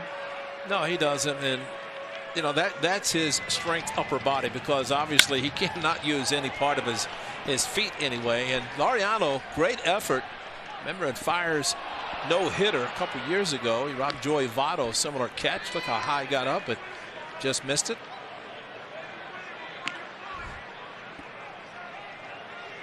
And, you know, just with Cruz running like that, I know a lot of fans will come and they would see, and obviously the fans thinking that he's showing up Montas by running slowly, but got hit last night. But I think we as broadcasters, and I know from the home team standpoint, try to let fans know as much as possible when a player is playing and he's not 100%.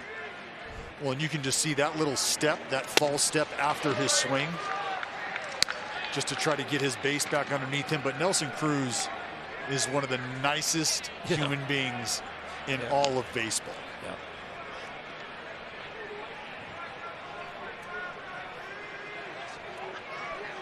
It looks like he may be getting his leg worked on right now. Yeah.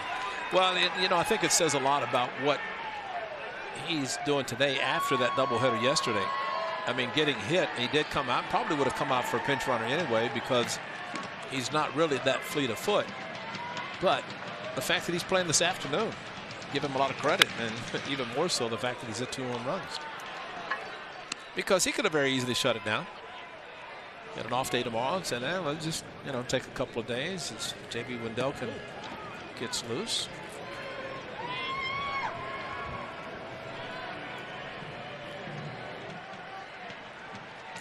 So a 7-5 game. Montas trying to get through 5.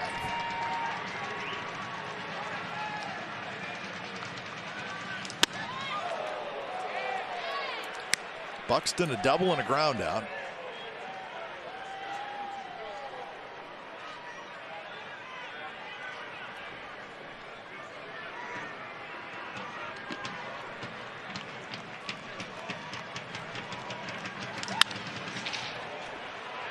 Just off the glove of Lowry. Trickles into shallow center field. So Buxton has his second hit.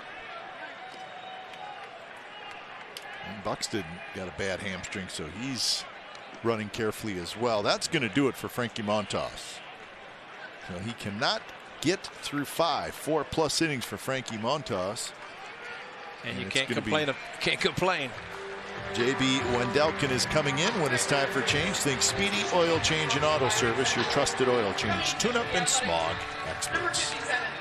J.B. Wendelken. A's Baseball on NBC Sports California is brought to you by River Rock Casino. You've got game, we have action.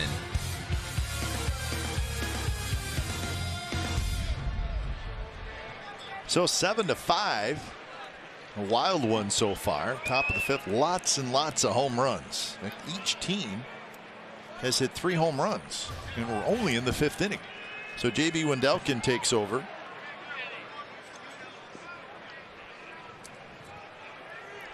Four plus innings for Frankie Montas, gives up 9 hits.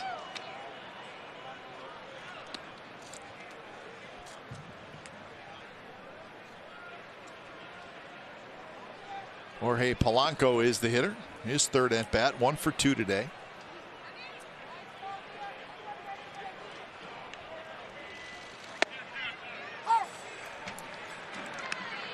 Well, Frankie has to be very disappointed considering coming off the outings that he has had.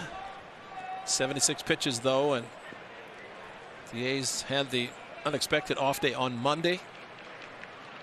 And last night or yesterday in the doubleheader, Manaya a 7-inning shutout. And then Luzardo and a couple relievers. So bullpen well rested. They have an off day tomorrow. And Bob Melvin, it's called team win.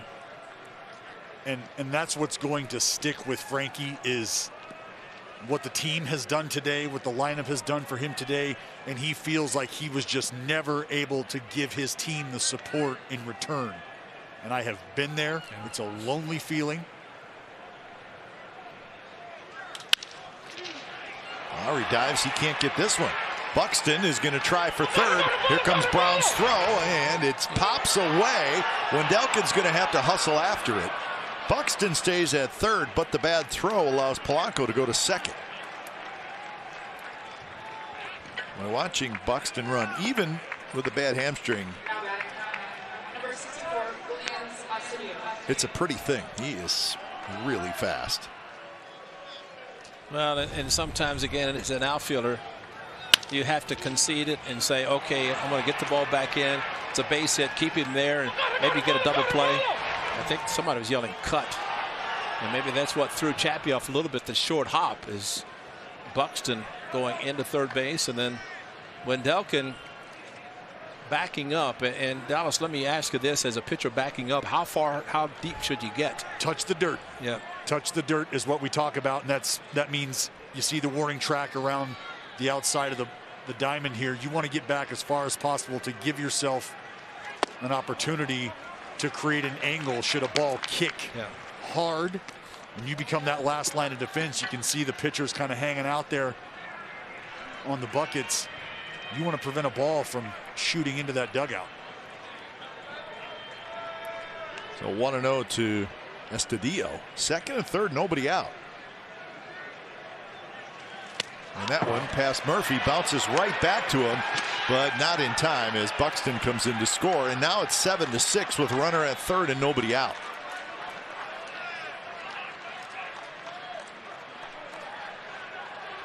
Well, it bounced back to Murph, but it kind of hung up in the air a little bit. Plus, having Buxton at third base doesn't help. No, and you can see Buxton coming down the line, creeping it. Again, a good job of him, front foot. Got the weight on it. But he's just too fast and read this way too well.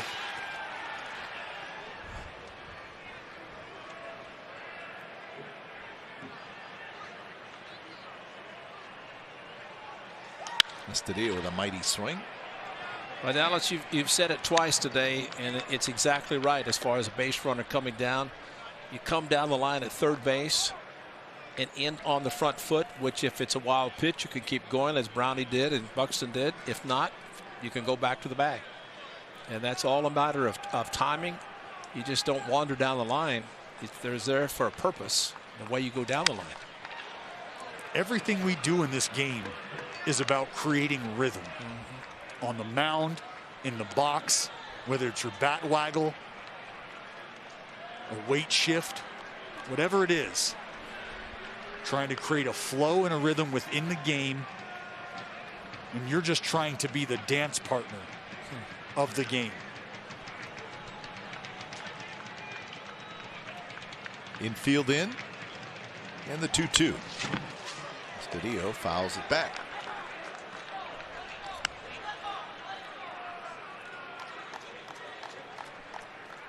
Saw the note on Estudillo being very, very tough to strike out.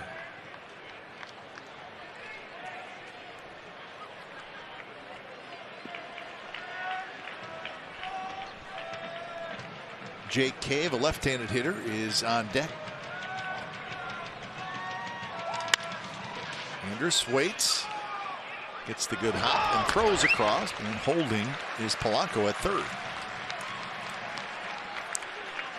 Big out, excellent play by Elvis Andrus. Number 60, You talk about getting the right hop type, and he charged, started to, and then backed up, realizing the ball is going to be better for him, and the fact that he was in, and maybe even saw that Polanco was not coming down the line. If he were coming down the line, then he would have charged probably just to try to get him at the plate, but very smart play on Andrus Bart just to back up to get the good hop. Infield stays in for Jake Cave, who has struck out a couple times. The second time after the strikeout, he reached on a wild pitch.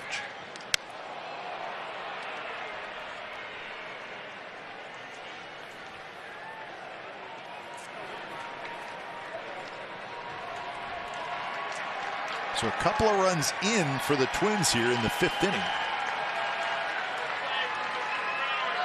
Polanco is the runner at third. Backhanded under Lowry's glove and into right field. Coming in to score is Polanco. So Jed reached down on the backhand but could not come up with it. Now batting, number 50, Brent Rooker. And with Polanco scoring the way he did, he's going on contact. And that might have been a tough play for Jed had he come up with it. See if you can see him coming down the line. Yeah, he took off on contact, and that makes it tough on an infielder, and especially when you have the kind of speed that he has. So they're saying E4.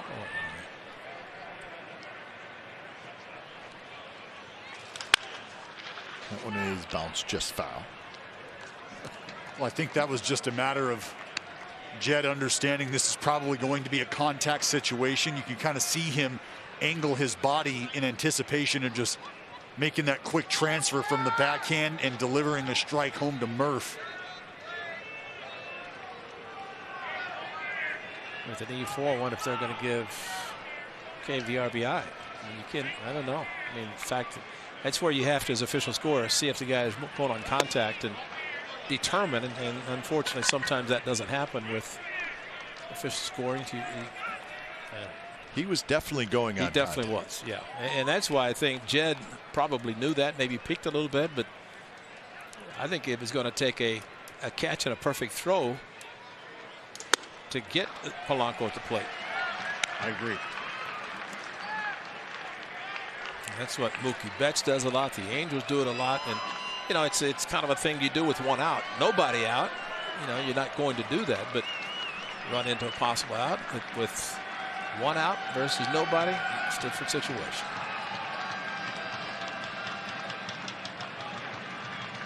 One-two pitch. Rooker did not go around.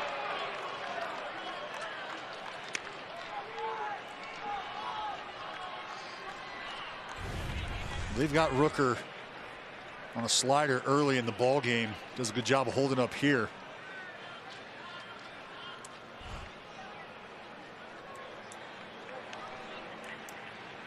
See if they go back to the well.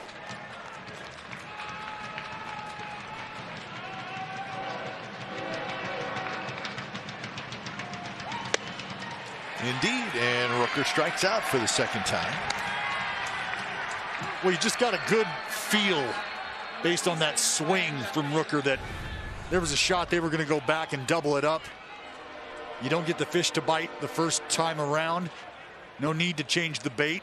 Just make a better cast, and that's what happened. So you like to fish a little bit, huh? I'm down to rip some lips. Rip some lips.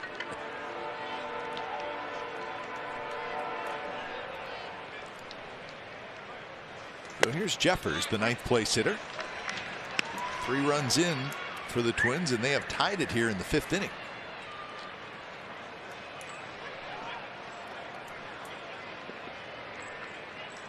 Lots of crooked numbers on that scoreboard.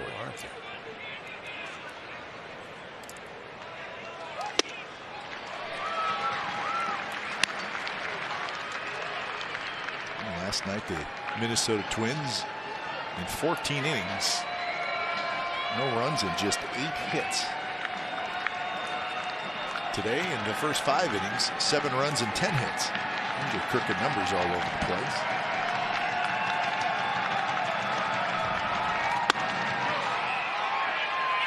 And they said he went around.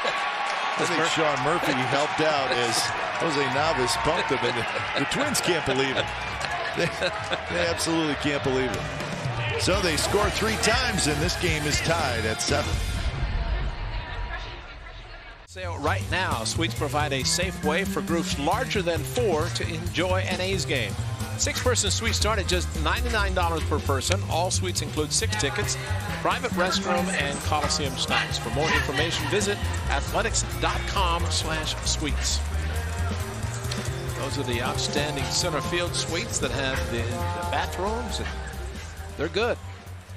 A little vantage point from center field looking in. Sometimes you have a ball incoming. Here's Randy Dobnik. When it's time for change, think Speedy Oil Change and Auto Service. Your trusted oil change tune-up and smog experts. Dobnik. Right-hander. Well, and Voss, I'd say to those people out in those suites, if you can hear us, feel free to open up a window. That's right. Because you got some thump coming up. Up the middle. The shortstop, Polanco, goes a little wide, but Estudillo tags Chapman, and that's out number 1. Number 18, pitch. Well, I saw Cespedes put one in the suites. Sal Fasano. I think Chad Pinder's come close. Yeah. If not over at this suite, the lower suites. I think you got a better chance. Listen, I mean, we're talking 480 to 500 feet, but I think you got a better chance to hit one in those suites, the lower suites, to the ones that are overlooking center field. Because the ones in like left field and left center, just because of the angle of Mount Davis, I think they're probably even deeper. Yeah. From a footage standpoint than the ones in center field. And I think the ones that we've seen hit those suites have been to, is there 5 of them, kind of overlooking the center field area. Yeah, that's the center field there, and you're right, the way the angle. Yeah. Of course, remember those seats in left field and right field are positioned for football. And the team's no longer here. Donaldson with the shift, playing at the shortstop spot, grabs that one. So 2 outs. Speaking of football, hey, who will be the 49ers quarterback of the future? They have the number 3 pick in the draft. They gave up a lot to get that number 3. We've got all the latest 49ers draft news and coverage at NBCSportsBayArea.com/NFL Draft. It's presented by Big O Tires. Well, I can't deny it. I get excited about the NFL draft. I know, Dallas, you do, Ray. I know you're okay with football, but I don't know that you're going to sit and watch the draft. No. Watch the great Mel Kiper break it down. No relation. No, I'm sorry. I'm going to have to pass on that. Okay, well, we'll see what goes on with the Niners and the Raiders, the Las Vegas Raiders. How are your Packers doing, by the way? Good. Quarterback stand? Like to see him win an NFC Championship game, but it's better than not getting there, I guess. Rodgers staying? Yeah. He hopes.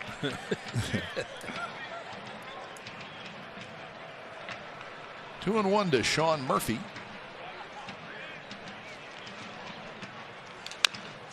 2-2 to Murph.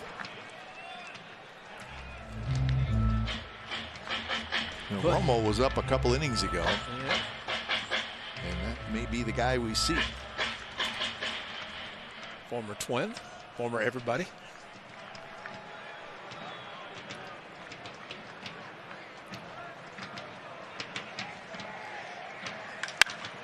Smoked toward Buxton, right center. He's got a long run, but he gets there and he makes the catch. Dobnik with a 3-up, 3-down inning. 6th inning coming up. It's a 7-7 game. This copyrighted telecast is presented by authority of the Oakland Athletics and may not be reproduced or retransmitted in any form, and the accounts and descriptions of this game may not be disseminated without the express written consent of the Athletics Investment Group, LLC.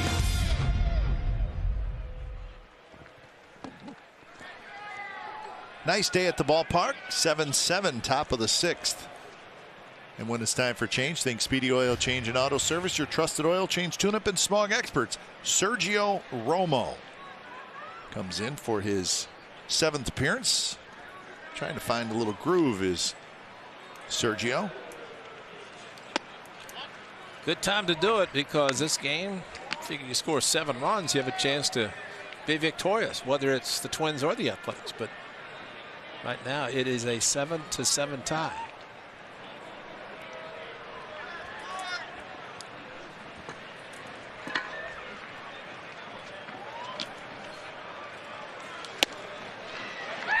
count. Top of the order, Rise, Donaldson, and Cruz.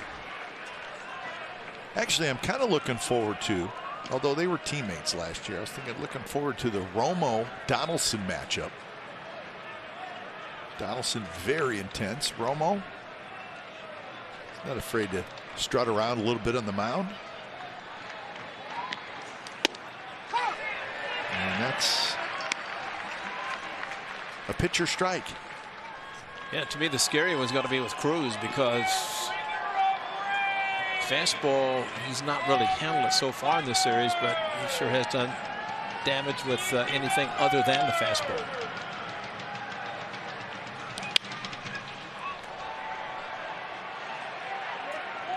But I don't think there's anybody that's not going to be challenged, or a challenge is going to be rejected by Romo. He's going to accept anything that's thrown his way.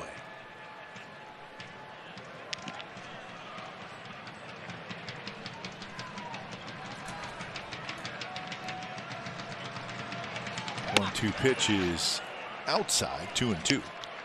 Well, you got to remember where Sergio Romo has come from in his career, having grown up in that San Francisco Giant bullpen.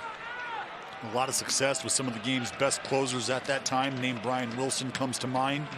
Guys like Jeremy Affeldt, Santiago Casilla, Javier Lopez.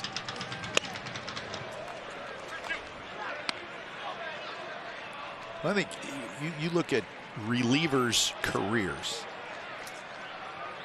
and you just don't see a lot of relievers who are good year in and year out for a 10-year span.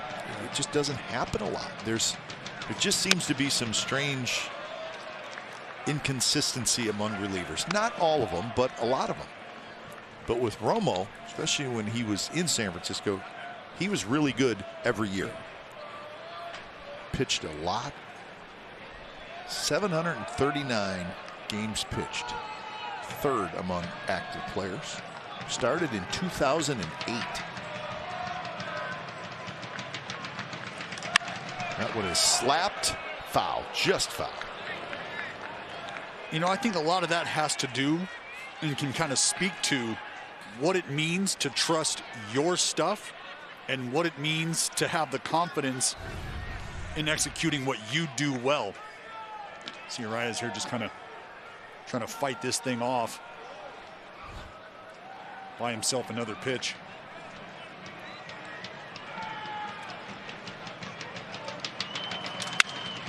A broken bat. Man, that's going to drop into right field for a hit. Arias has got 2 hits. So a good long battle.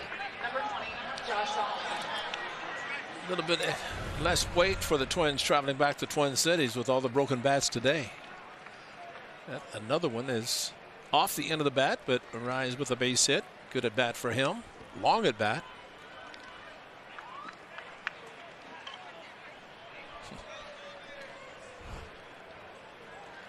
His hand probably feels like he just stuck it into a hornet's nest.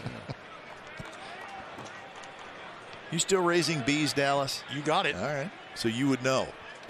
Not fun. First pitch to Donaldson is in first strike. All right, here's our fun matchup to watch.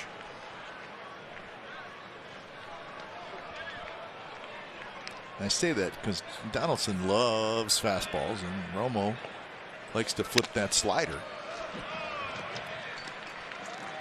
And plus his fastball is not.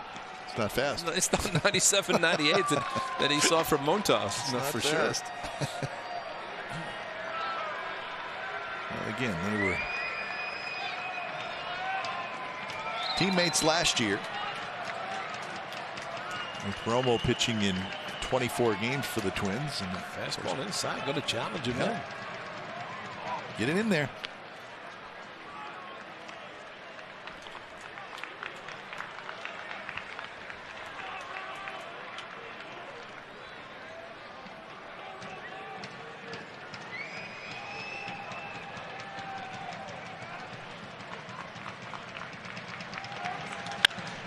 Rolled foul.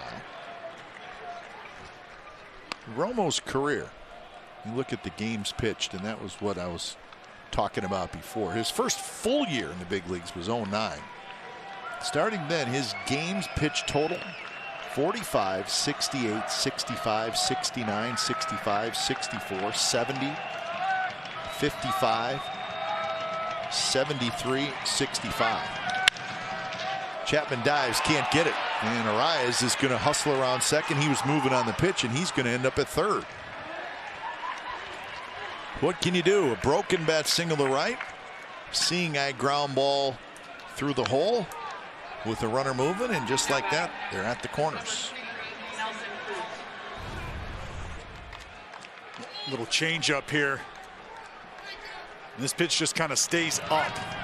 That's what gives Donaldson the opportunity to get to it. And you're right, Kite, little CNI single. Pulled through the hole, and the speedy Arias on the move. That's what allows him to get from first to third. Twins here got guys on the corners, nobody out with the boomstick up. Well, that time Donaldson did not use the high leg kick. Maybe the off-speed pitch threw his timing off, because he went a little toe tap, and maybe the first couple of pitches felt it was too far out in front with the leg kick. Mighty swing by Nelson Cruz. Here the Ram drives of the game, and that's home run number 1. Breaking ball from Frankie, and I tell you, man's getting hot just in time for them to hit back to the Twin Cities. Runner goes. The ball's grounded slowly towards short. The only out will be at first base. So Cruz, with the runner moving, is able to put it in play. He picks up his 4th RBI in the game, and the Twins now have the lead at 8-7. So you start the runner, kind of put everything in action, hoping that Cruz is able to put the ball in play, and he was. Well, I think, and the one thing that we remember what the Angels have done, especially with Mike Trout getting on in front of Albert Pujols, he would do this a lot. Because if Pujols hit a ball on the ground, just like Cruz, it's going to be a double play. So he starts, and the double play is taken away. And JD really didn't look back and to see even what happened with contact, but you know that's a gift run, and all of a sudden the Twins have the lead again. He's going to see another reliever. I think Cruz, even though he's a big slugger, I do think he has the ability, and he does do it, to take a little bit out of his swing to make sure he put it in play. So he now has 14 RBIs on the year. And remember when Nelson Cruz came up, he was with the Rangers, and he was a pretty good hitter, dangerous, but you could get him out. I mean, he struck out a lot, chased a lot of balls out of the strike zone, and he would go into long funks where you could really get him out, but not anymore.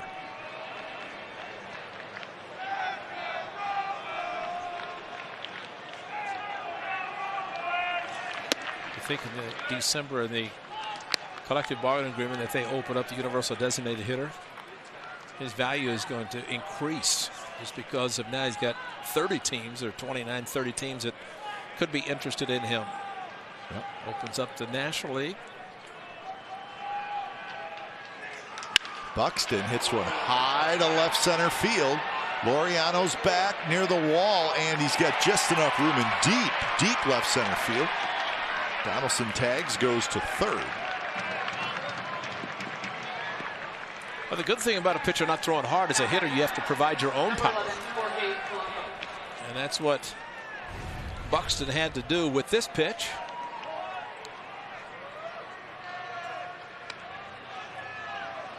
Thinking, man, I got this one. Nope.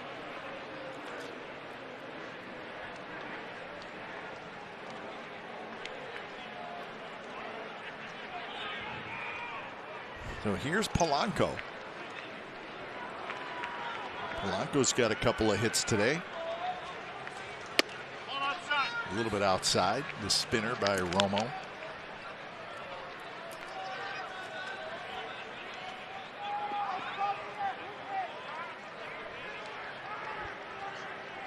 trying to get that average up over 200. A little slow start for Polanco, and he slaps it into left field for a base hit. Donaldson's going to come in to score, and it's 9-7 Twins. Isn't that interesting? You got a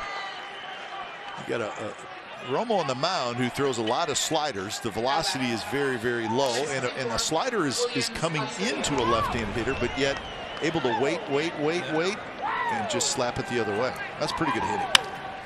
Yeah, good hitting, and except for Chapman, 3 guys on the right side expecting that slider to be pulled. And I think you said it best. If a guy is struggling, especially with his batting average at below the 200 mark, he's not up there to do anything other than just what he did, and that's go inside out with a pitch to the opposite field. And I always, when I see a hit like that, or even a swing like that, I mean, it really looked like he was really trying to wait. Well, when you think about the arm slot and offerings from Romo. Runner goes. Murphy's throw almost hit Romo.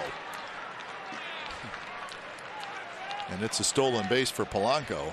Romo hit the deck. And he's not real happy about it. See, pretty good break there by Polanco. As soon as you start to see that front leg move, Polanco is off with it. And Romo, watch your lips. Always amazes me to see a base runner looking back with 2 outs on a stolen base attempt. Josh Donaldson did not. There was 1 out. Polanco did it, 2 outs. That's going to be another hit. Polanco rounds third. Polanco is going to score, so his stolen base comes up big. And now it's 3 runs in for the Twins, and they lead 10-7. So the struggles continue for Sergio Romo, and that is going to be it.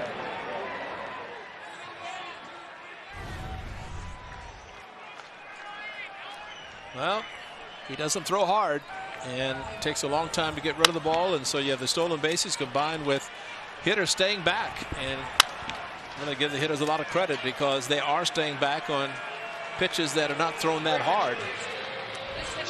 So Romo done. 3 runs in for the Twins. They're still batting here in the top of the 6th. Calera coming in. 7. He's had a 7-4 lead. The Twins keep pounding away. They got 14 hits now.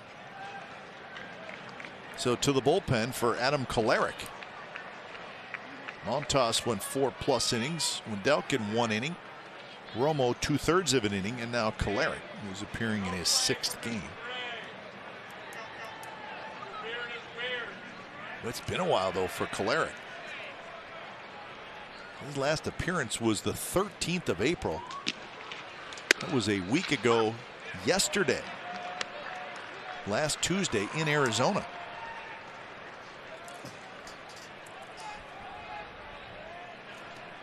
Facing Jake Cave.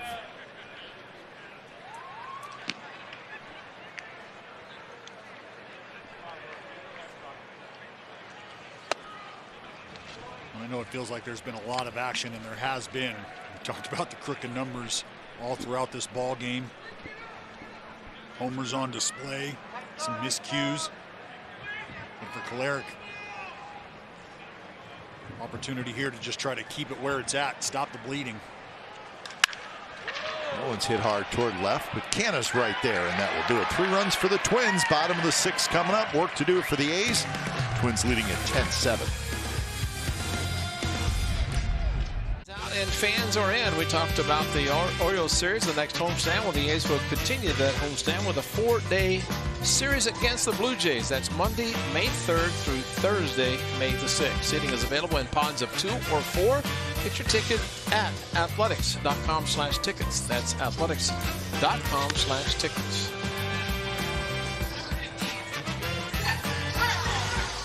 So bottom of the 6th inning with the Twins leading 10-7.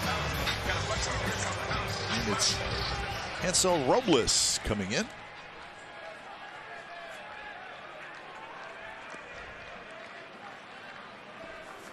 Robles 0-1 with a 4.26 ERA. He pitched in game 2 of the doubleheader last night. He pitched 1 inning. Came in the 6th, relieving Barrios. Had a 3-up, 3-down inning.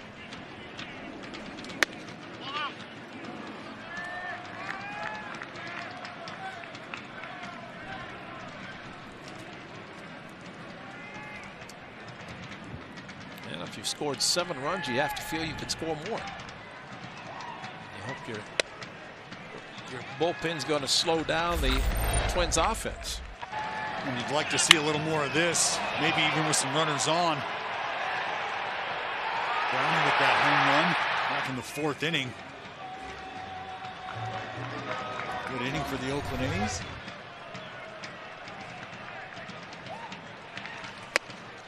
And now 3-0.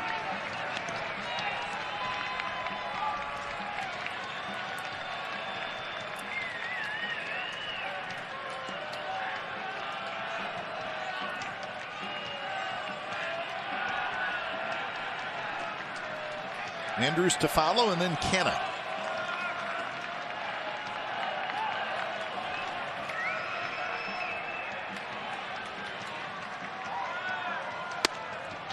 Eased in there for a strike by Robles. Maeda 1-3. Duffy pitched the 4th inning. Dobnik pitched the 5th inning, and now Robles here in the 6th.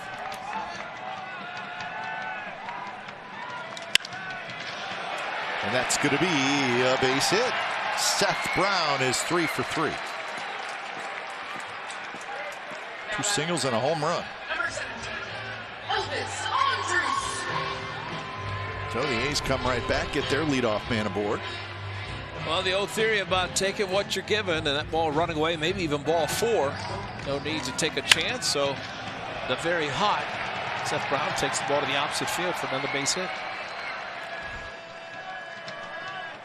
So that's the 9th hit for the A's. There's Elvis Andrus. I have to talk to Elvis Andrus about his walk-up music, because I think it changes with each at bat. Not that I would notice, but too late. You already did. Well, the Reverend Al Green just, that was his walk-up for this at bat. But well, that's a base hit right there. If you're going to rock the Reverend Al Green, should be. That's a 1970 song there. There's only one Reverend. That's right. Thought about bunting, pull the bat back. 1-1 the count. The Elvis and Al Green crossover we didn't know we needed. Stick with us, Dallas. Stick with us, buddy. That's a great one. You'll be a soft rocker before you know it.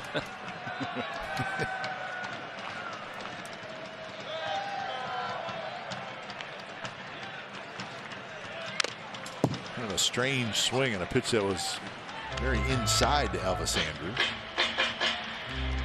Taylor Rogers, the left-hander, getting loose. Well, after your start, it goes 3 innings. And the A's, of course, with Montas going 4+, it's all hands on deck. And effort for the Twins. Baldelli has used now 3 different relievers, 1 inning apiece, at least Duffy and Dobnik.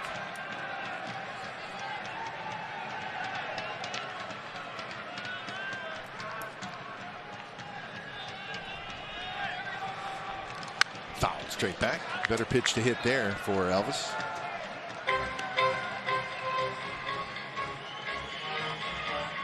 And maybe it's early in the season for it, but something we haven't seen out of Robles that we have before in the past is the alteration of timing. We've seen him play around with leg kicks at times, holding the ball.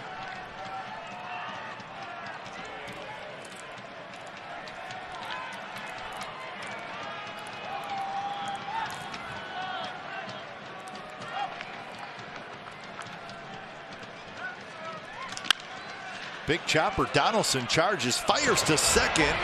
We get the out there. Arise with the nice play as Donaldson.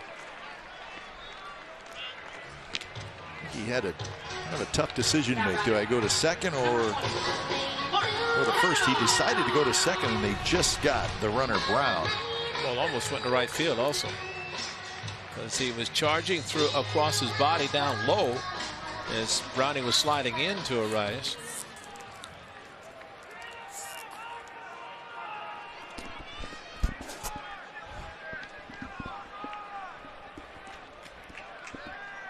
So now to the top of the order, Mark Canha. Canha 1 for 2 with a single and a walk.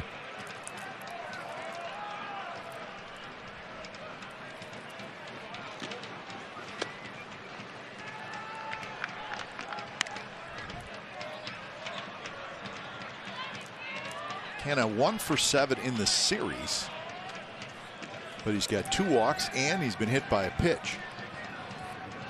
So he's been on base 4 times.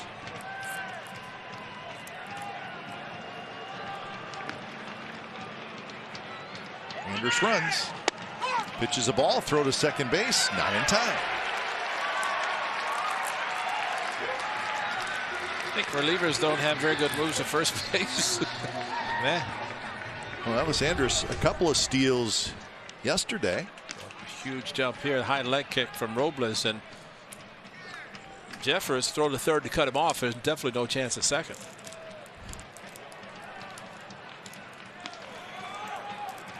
Well, that's how you can maybe get back in the game, get a stolen base, and don't stand pat. We're going to have a mound meeting here and go over the signs, which is why you see the middle infielder coming in. Maybe it's a conversation.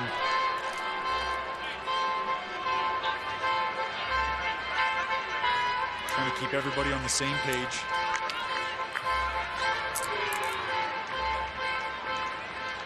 Could be talking about potential pick move. Trying to keep an eye on Elvis, not afraid to take third.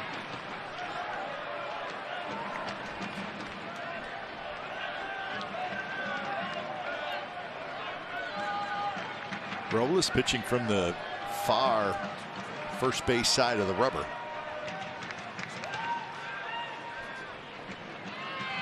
Dallas, you probably have a pretty good view of that. He's about as far over as you can get.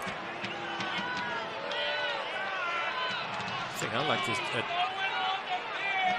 Andrus is bouncing off second base, and Robles had to step on. He's got a 3-run lead. 1-2 now to Mark Canha. Well, that's why I think that conversation was just informing Robles, hey, let's not forget about him over here. He will go take third if you don't pay attention. You could see Polanco kind of tell him, pointed to his eyes.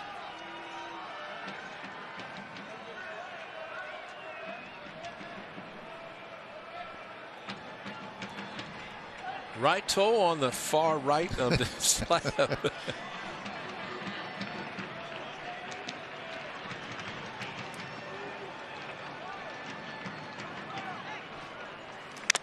Canha just got a piece of it, and it also got a piece of Jeffers, the catcher, so he's going to walk it off.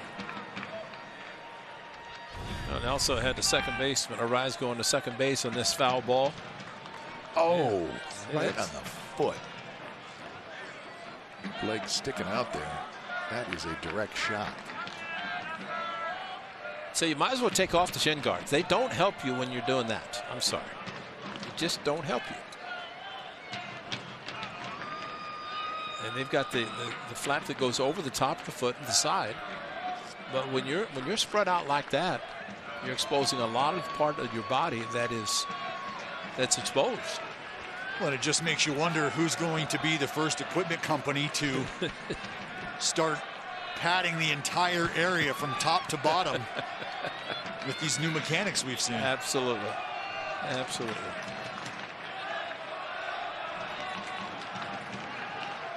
Now see, in that position right there, shin guards, chest protector, mask, they protect you. But if you go down on one knee and you're almost sitting down, which he probably will again, yep. So your thigh, your right thigh is opened up. No protection there. And another foul ball, so the count remains 1-2.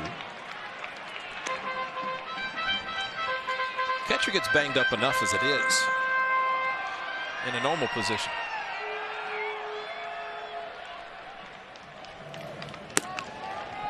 Action in both bullpens now with Petit getting up. I think Bob Melvin's going to try to keep getting guys up until he can get somebody can get some outs. Crooked number in the second, big one in the third. 7 runs early. You think, wow, that's good. But unfortunately, the A's have done nothing since.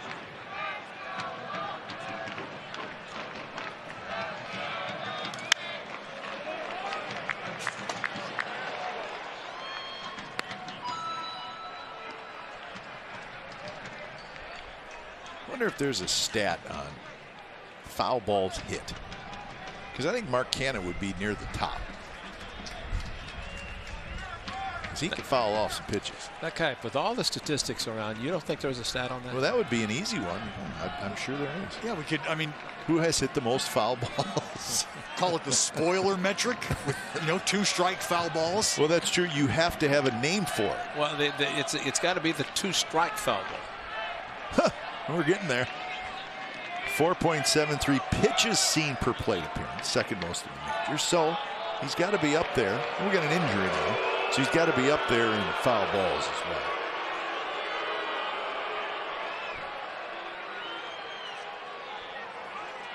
So that's the pitching coach, Wes Johnson, and like the interpreter. And now Rocco Baldelli's coming out to chat with the home plate umpire.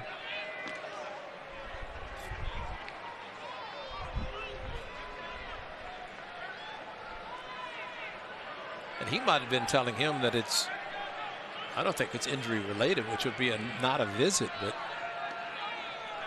maybe he was buying some extra time for his pitching coach by talking to the home plate umpire. Come on, Dan, it's been longer than 30 seconds.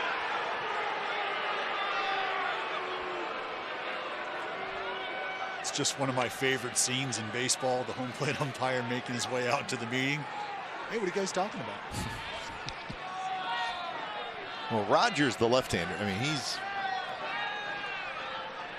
he's ready. He's been down there for a long time. He's not really even throwing. He's just waiting.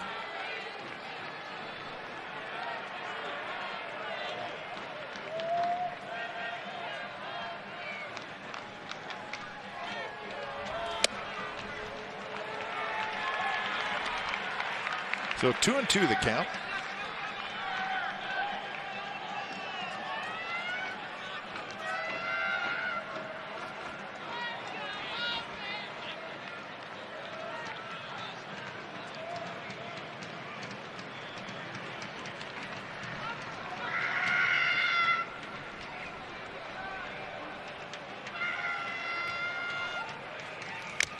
Another foul ball.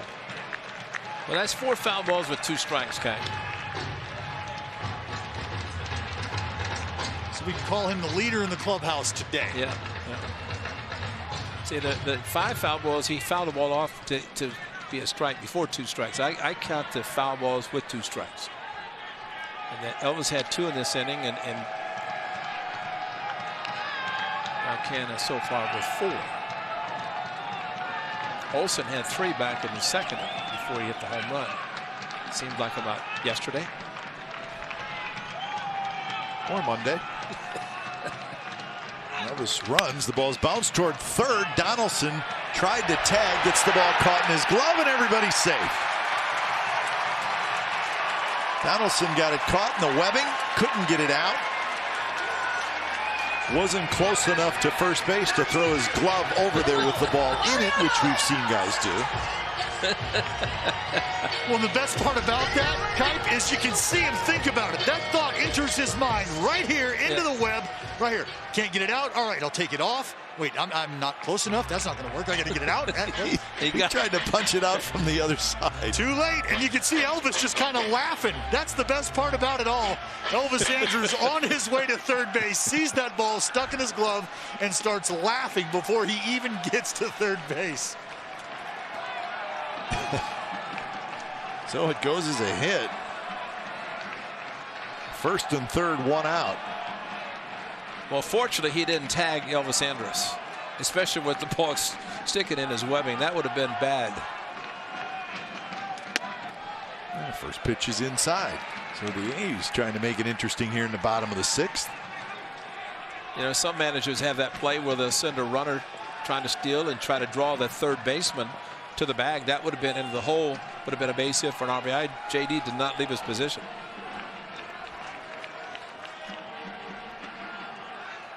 Oh, right over the head of Laureano.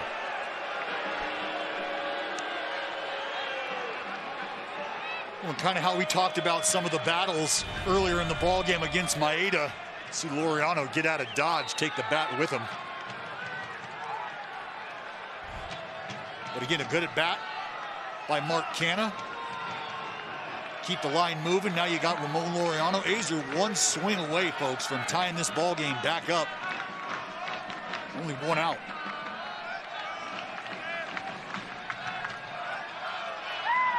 Canha runs. Throw down to second base. Not nearly in time, and it's another stolen base.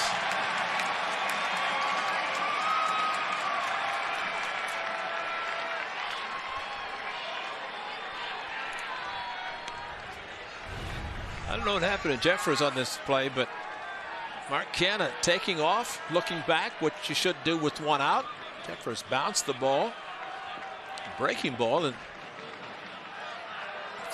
spiked it into the ground. I don't know what happened on that. Like he may not have had a good grip on it. That's the only thing it could have been. You're exactly right, Dallas. That's what I was just going to say, because, you know, catchers throw better than that for sure. I mean, the count is 2-1. And again, Iassogna just making sure that everybody knows what the count is.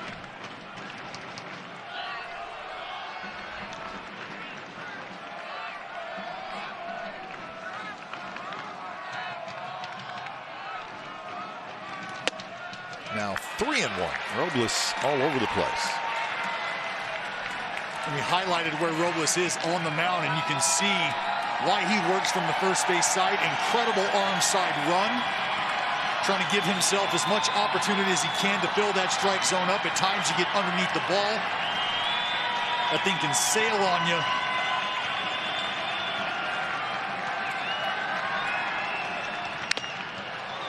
And that got the catcher again.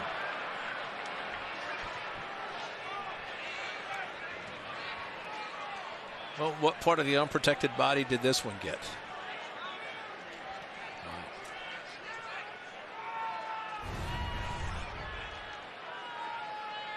I think it got him in the hand, too. Yep. Yep. Wow. Leg and hand. That's a blue light special. That is 2 for 1. That is just not fair.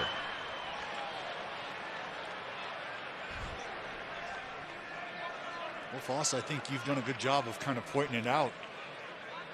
Some different setups we see in the game these days. Yeah. Maybe hands are exposed as well. Something you might not have seen in the game in years past. Well, the Twins actually teach the low target down on one knee. That's something that we saw a couple years ago where it kind of started. And that may be one of the reasons the A's are running as much as they are. Especially this year when they see catchers on the one knee. And Jeffers seems to not only get the one knee, but he really sits down. It makes it even worse. Okay, he's there at 5, but watch how he sits down after this pitch is getting ready to be thrown. See? And Laureano smokes one down the left field line. Foul. Ramon out in front.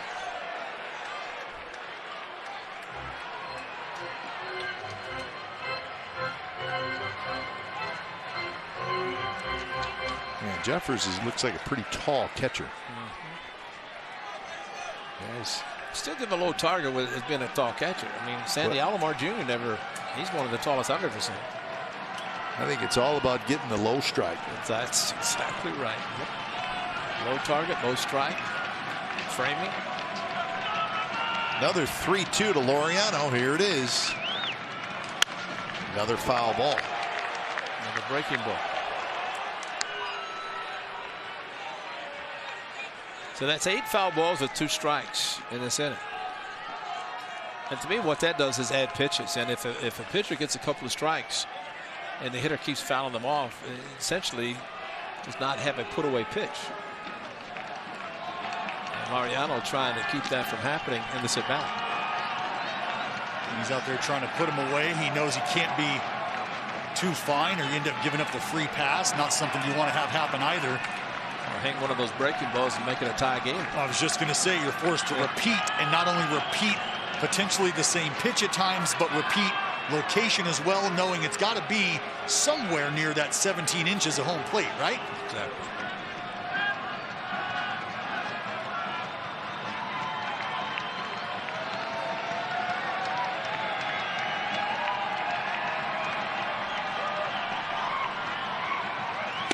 And he struck him out 97 miles an hour.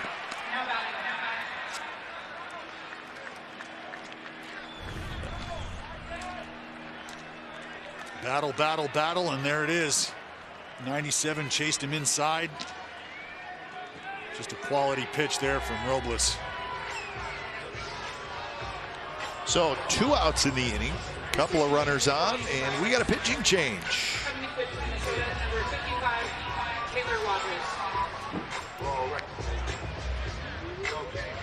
T-Mobile, you can save hundreds on the most reliable network nationwide. Your wireless, your rules, only with Xfinity Mobile. 10-7, 2 outs here in the bottom of the 6th. The A's have second and third, and they're going to face a new pitcher. And his name is Taylor Rogers, left-hander. Had some good years with the Minnesota Twins. Yeah, he was the closer in 2019. Had a couple saves against the A's. Also had a blown save. So the lefty Rogers will face the switch hitter Lowry. Jed Lowry hitting .429 against lefties coming into the ball game today. Taylor Rogers a .273 average against righties.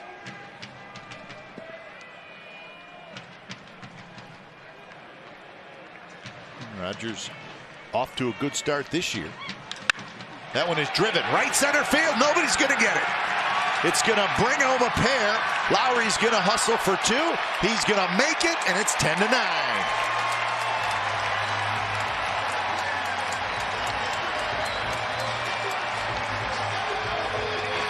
Sixth double of the year for Lowry. I always love it whenever they turn Jed Lowry around the bat right-handed. Dallas, you talked about the numbers, and they'll do this, and Jed is as good a hitter right-handed as he is left-handed. Gets a hanging breaking ball, backdoor, sends to the gap in right center where there is absolutely nobody. And Jed, just another double for him, and a big 2-out, 2-run double for the veteran. He's even riding the wave. He better be careful. Olsen. Buxton dives, and he caught it.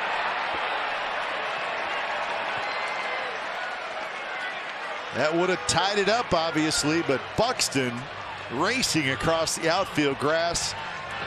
A sensational play to end the inning.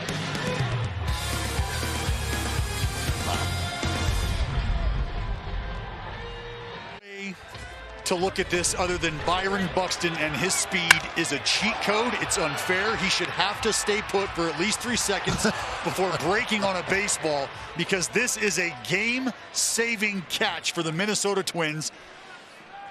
Buxton at no point in time was thinking about anything other than laying out and making that grab. And Matt Olson right there lets him know, why me? Why here? Why right now? Unbelievable. Game recognizes game. Yeah, well, that was a lefty on lefty, and Ole did exactly what you hoped he would try to do. Hey, look at what Mookie Betts did. It was against the Padres. Laid out on what would have been a game-tying 2-run single. Instead, he laid out, made a shoestring catch like Buxton did. So some pretty good center fielders in the game. Yusmeiro Petit facing Brent Rooker. Hey, this is already the 7th inning. 7th inning. Already? Just got here. Well, it's whichever bullpen can hold down the opposition right now.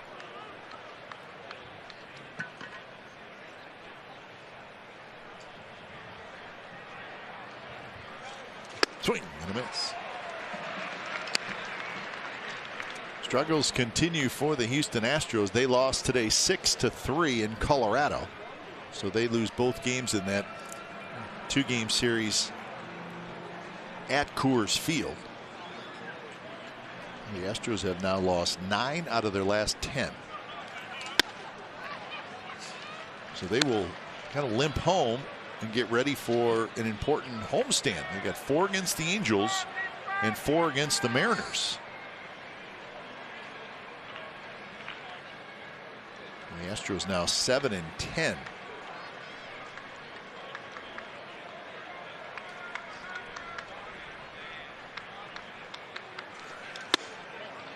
And the 3-1 pitch a little bit high. Leadoff walk. Now batting, number 27, Ryan Jeffrey. First walk issued by an A's pitcher.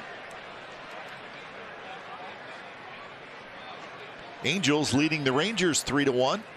Bottom of the 7th inning. That's the rubber game of that 3-game series. The Angels got 4 innings from Ohtani last night in their win. Looked like he was a little wild. I saw 6 walks in the 4 innings. Yeah, 6 walks in those 4 innings, 7 strikeouts. But just maybe not the consistency. They did talk to him about that blister.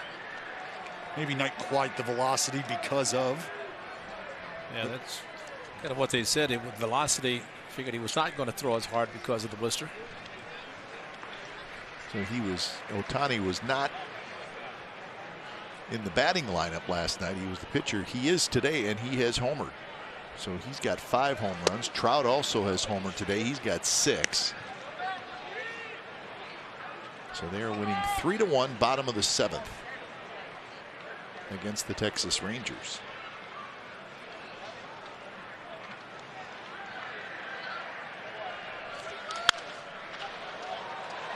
This may be playable. Chapman waits. Hey, he's got it.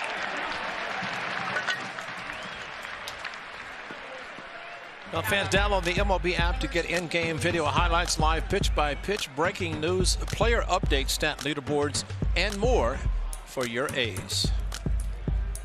Get a lot of the information about today's game. Yeah, they need an extra couple lines. Yeah. It's not over yet either. It's only the 7th inning.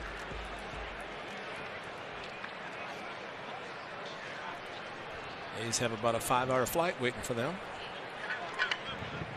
You and I have a 30-minute drive waiting for it.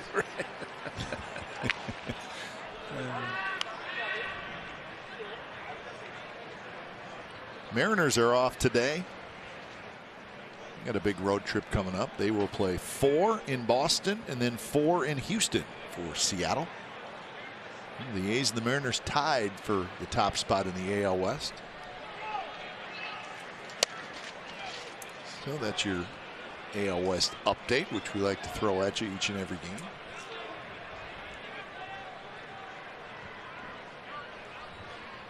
And Arise is 2 for 4. Luis Arise, he's a pretty good little player. Outfield, infield, and he can hit. One of those pesky players that well, he gives you a good at bat every time. Yeah. That's somebody I think of. Guy that gave me fits, good battles all the time. Sean Figgins. Sean Figgins. I was going to make that call. He reminds me a little bit of him. I think Figgins was a switch hitter, was he not? Yes, Not even, doesn't matter. 2 strikes. Just going to fight, fight, fight. A guy that I think that spoiler metric that we've just conveniently invented for the front offices all across Major League Baseball is something he was really good at. I thought when I think he would hit 9th the next time lead off or vice versa. And 2 leadoff hitters to set the table. And him and Maicer Torres. Yeah.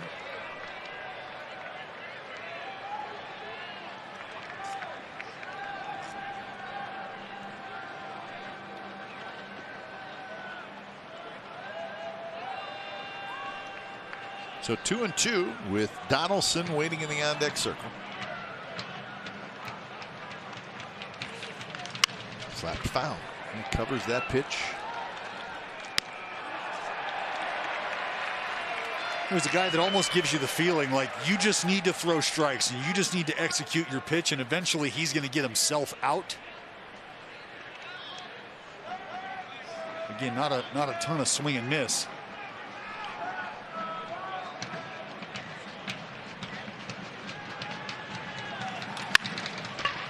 Chapman's got it. Fires to second for one, on to first, and that's a double play. That's a 5-6-3 double play too, isn't it? I think Elvis Andrus took the ball at second. So, Arise runs well, but the A's turn a very nice double play started by Matt Chapman. There he is. Yeah. Andrus, the pivot man.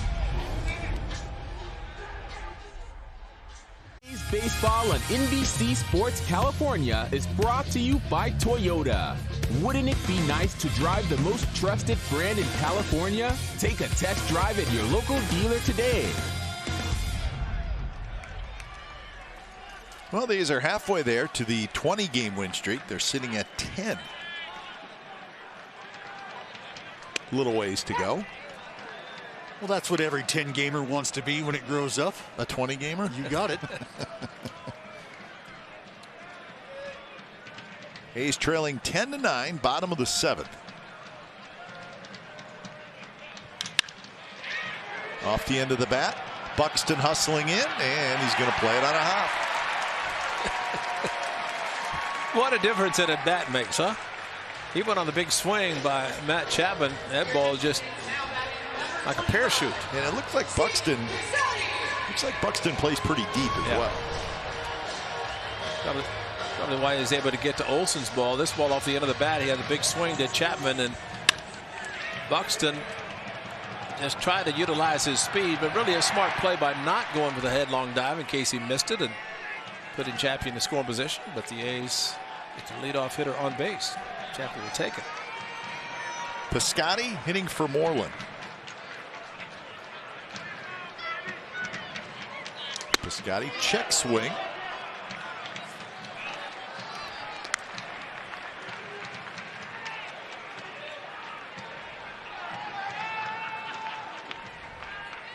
Moreland, well, he was in there 0 for 2. He was hit by a pitch and he scored.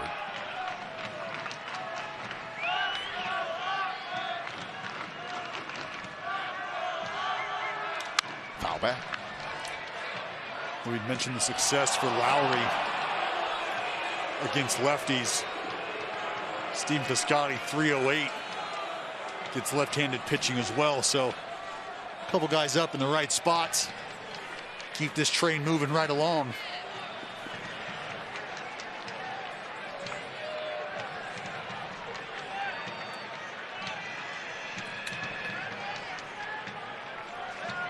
Piscotty bounces one right up the middle. Harris is there. Throws to first, and that's a double play. Arise playing right near second base. And it's a 4-3 double play. Yeah, and unfortunately for the A's, Rogers didn't get any of this here. Yeah, tried. He tried, he did. But right to Arias and on over to the Tortuga. Brings it down right onto the bag. So just like that, 2 outs. Here's Murphy.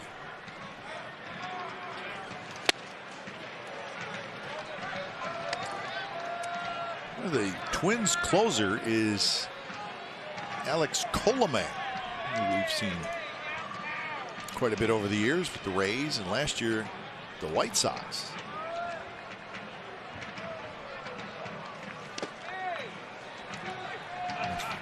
Rogers doesn't throw a bunch more pitches. I wonder if Rocco Baldelli would send Rogers back out there for the 8th inning. He's only thrown 10.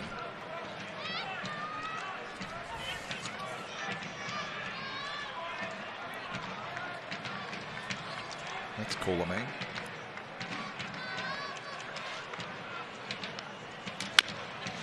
Donaldson charges. He's got it. Into the infield grass, throws across. Murphy's out, so the double play big for Rogers, and we're on to the 8th.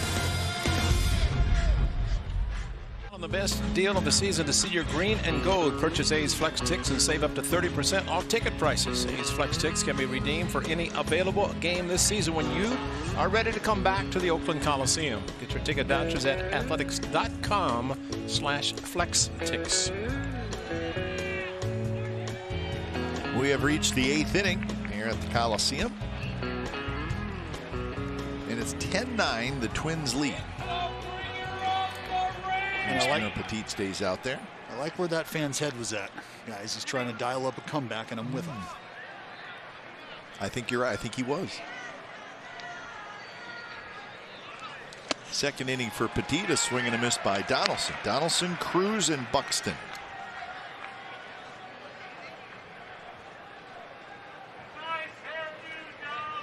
Big day for Donaldson. Knocked in 2, scored 3.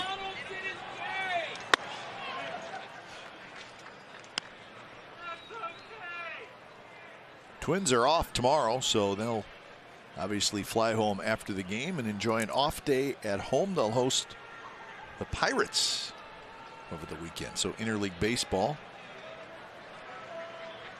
in the Twin Cities.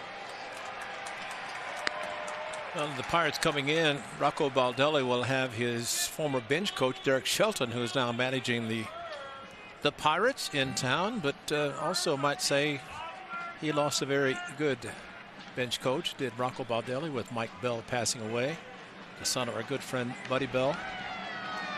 That occurred during spring training, just out of nowhere.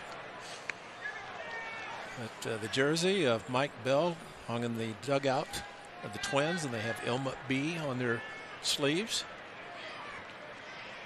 You probably remember Mike Bell when he was 2 years old. You know, I talked to Dennis Eckersley when, of course, we're all teammates with Buddy, obviously, and Egg said when his daughter Mandy had a 1 birthday party, Mike was there and in the picture. So well, that's got to be 76, right, or somewhere 77, maybe somewhere in that area. Number 23, Nelson Cruz. So that is 4 hits for Josh Donaldson. He drives this one the other way. Well, he's a type of hitter. Yeah, you make a mistake, he'll put the ball in the seats to left field, but he's also a smart enough hitter that pitch up and go to the opposite field. He did that yesterday. Ball that was, Machine was playing him over on the third base side of second, able to hit a ball that direction. So here's Cruz.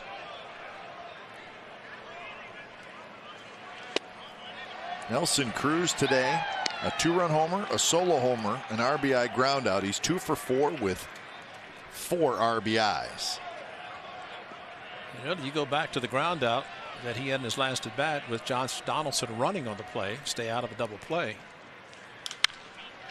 And that right now is, well, of course, they scored 2 more after that. But in a 1-run game, you always look at the little things that happen. And that was a smart play by Donaldson.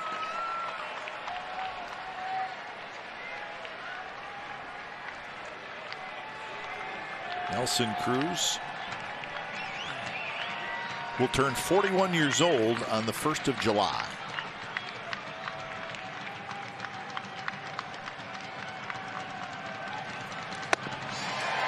So Cruz misses that one. He'll head back to the dugout. Number 25, Byron Buxton. Well, and how about that? For all the fits that Nelson Cruz has caused today, it's a right-hander coming in, not throwing a pitch above 85 miles an hour. That's able to get Nelly out in front. And this entire at-bat, Petit did a great job of just keeping the baseball away from Nelson Cruz. You think about him kind of having a hindered lower half, not able to get on that backside with comfort, maybe looking away.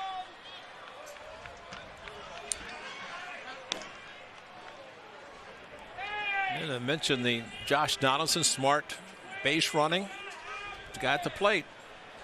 Could be a 10-10 game. Got his outstanding play in center field off the bat of Matt Olson with Jed Lowry at second. Could have tied the game. That one is driven right field. Brown's got to hustle back. Brown reaches up and he caught it. That's a nice play. He got a good jump. And he had to get back quickly. And that is the second out. And trying to wait are the hitters, and Josh Donaldson a base hit, but you're right. Seth Brown, an outstanding play, quickly turns around. And Donaldson, though, was halfway, if not farther, to second base. I think the biggest thing for Seth Brown, he's at 3 home runs now, 37 at one time at AAA, and probably just now realizing that he's a complete player. Plays outstanding defense, gets some big hits. Game winner last night, game 2, 2-run home run today. Want to know the count to Polanco? Polanco is 3 for 4.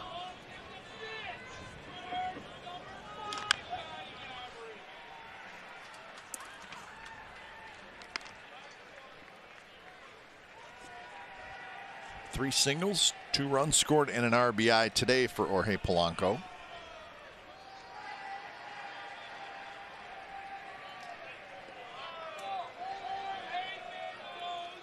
The Twins bullpen is quiet, so it may be that Taylor Rogers goes back out there.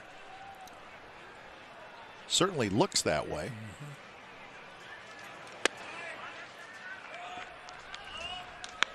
You got a left, right, and right coming up, due up for the Athletics. Yeah.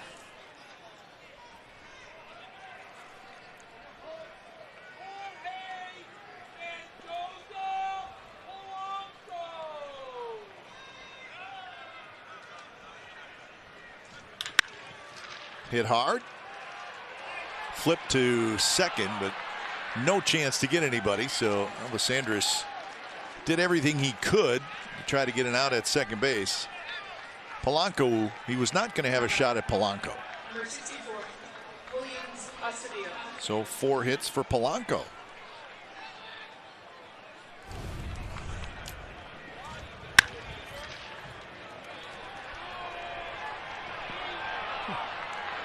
Sometimes it's better just to put it in your back pocket.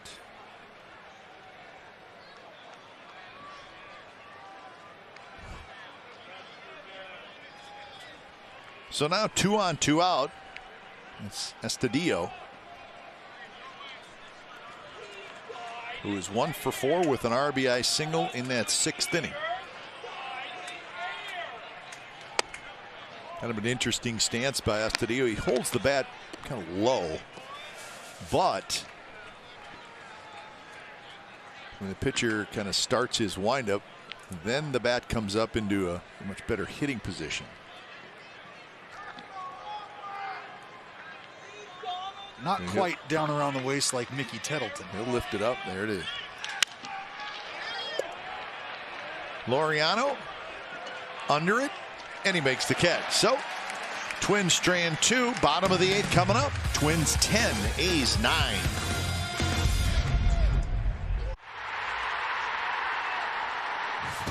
Game summary brought to you by your local Toyota dealers. 10-16-0 for the Twins, 9-12-2 for the Athletics. Neither starting pitcher very sharp. Lots of runs scored. The A's have hit 3 home runs, 2 by Olson, 1 by Brown. And the Twins have hit 3 home runs, 2 by Cruz and 1 by Donaldson. So the long ball rules today, and a couple of shots left for the Athletics to try to extend their winning streak to 11 games.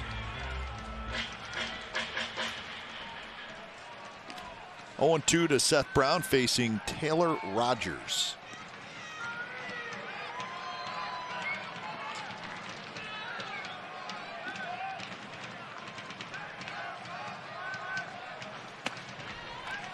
This says a lot about Bob Melvin, what he's thinking about with Seth Brown, leaving him in to face the lefty. Of course, he used Piscotty to pinch hit for Moreland. That would have been the obvious to put him in right field for Seth Brown, but had him up with Piscotty with a runner on. So I think a good challenge for Seth Brown against a lefty.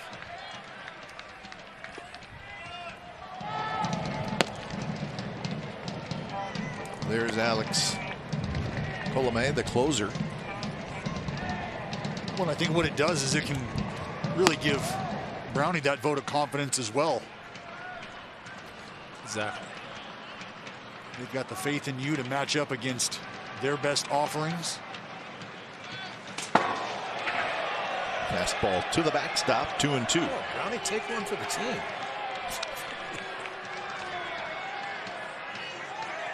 Don't mind a glancing blow if it happens. Otherwise, get the heck out of the way. Just got him on the elbow.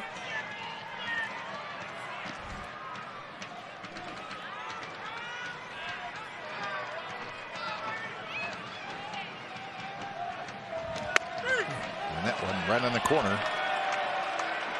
And Rogers gets Brown looking. Might have been looking breaking ball after that fastball up and in. Regardless, fastball on the corner at 95.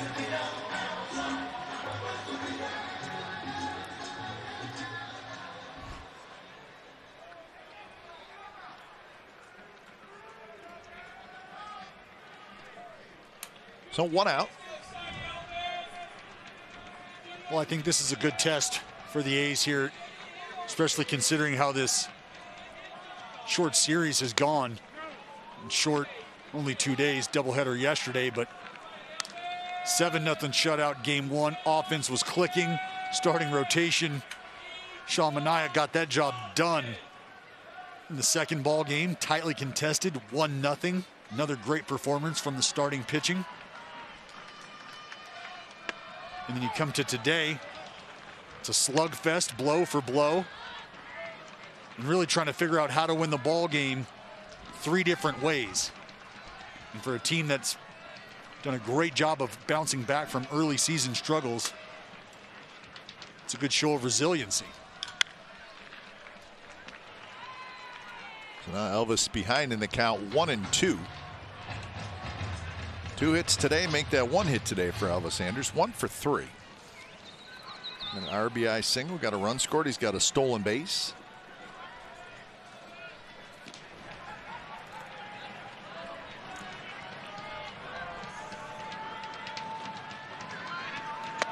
A little bit inside. Okay, that mention of stolen base, that could be huge because it looks like Elvis Andrus is running. Feels good, he's running quite a bit. Yeah, he doesn't have to steal 40, but no, could steal 20, 25. This situation, gets on base, can steal second, can get into scoring position. Well, the A's this year with their 2 steals today. How about this, Ray? 18 for 20.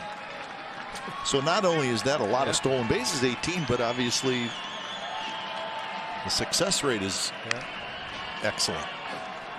Well, David Fort's the general manager, was telling Chris Townsend on A's Cast, he said, I love stolen bases, I just don't like the caught stealings. Which, you know, that's... Makes perfect sense. That's right, right.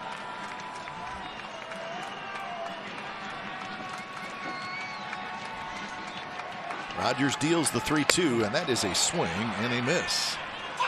Down to maybe chase a little bit. Now back. Number 20, Mark. Well, when in doubt, Rogers is going to the fastball. And he did it again on 3-2. You're right. Probably ball 4, but one of those that's just a little too close to take, maybe. Now, speaking of stolen bases, the all-time stolen base king, Ricky Henderson, of course, has been coming, but stuck upstairs like us. But saw him last night exiting. Dallas was out there. And but Ricky said, hey, that kid that was pitching last night in the second game, those gold shoes. He said, Oakland A's are known for white shoes. He said, I said, well, I can't tell him. We can't get down there. So you have to send word in for yourself. But he got the gold shoes on last night, did Luzardo. Hey, Ricky doesn't like when Ricky's old team doesn't wear white shoes like Ricky used to wear. That's right. Well, I think one thing Ricky would appreciate is Jesus Luzardo getting back to his old self and finding that space in his brain where he's comfortable and confident in himself. You're exactly right. And if it takes gold shoes and glasses to do it, then do it. Absolutely. I don't think you're going to see Jesus Luzardo without his glasses anymore. There's Ricky with the great stolen base. I mean, he was in full stride first step. 1-2 pitches, strike 3 call. So Taylor Rogers strikes out the side in the bottom of the 8th. 9th inning coming up. With the A's official social media accounts, get the most up-to-date news and content. Follow @Athletics on social media. Plus, the A's YouTube page is your go-to for A's video content. For more information and connect with the A's, follow @Athletics. Well, Lou Trevino in and a big inning to put a goose egg up, and he has a chance to come back against probably Colomé in the 9th inning. You were right, Kate. Rogers back out for the 8th, and what a job he did.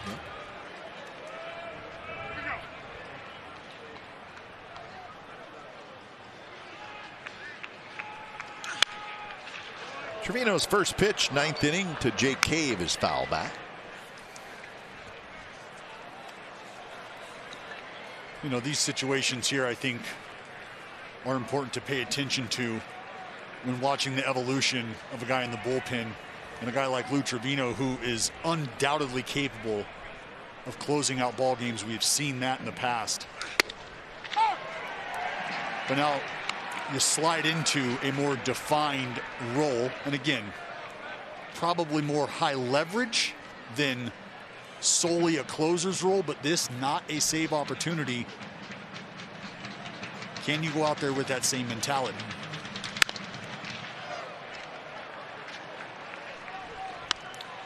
Well, that's a good point, and I think that's why, even though usually the closer comes in, there's Colomé, closer come in a tie game in the 9th inning, but you're right about down a run. But to me, this is this is as big an inning just to try to put a 0 up on the board, so your club has a chance to come back at least to tie and maybe win in the 9th inning. 0-2 pitch, that's a swing and a miss. Trevino overpowers Jake Cave. Colomé's down in that bullpen and say, come on, guys, give me an insurance run. I don't know that any closer, I mean, they have the 1-run leads, but they prefer to have more than the 1. Just a good, powerful fastball from Trevino.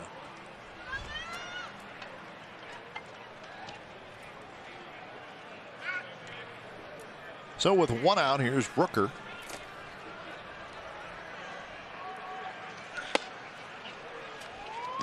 You know, I saw something very interesting earlier today as well. Pre-game workout.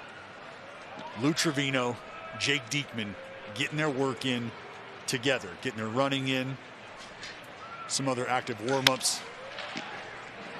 And the reason that caught my eye is because I can remember the relationship that developed between Lou Trevino and Blake Trinan back in 18. That's right. And you think about what Jake Diekman is capable of as a reliever out of the bullpen, lefties, righties, doesn't matter, but the responsibility that has now been placed in his lap. Same thing with Lou Trevino.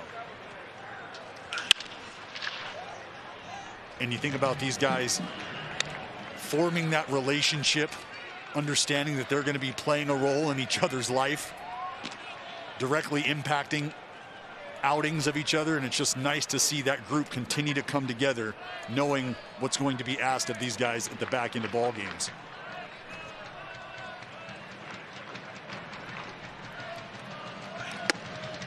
Spinner inside. If you were talking about how a reliever is to be consistent, and now let's just mention the name Blake Trinan. You know, what a great season he had in 18 and 19, just nothing. And moved on to the Dodgers, where he is now. Swing and a miss.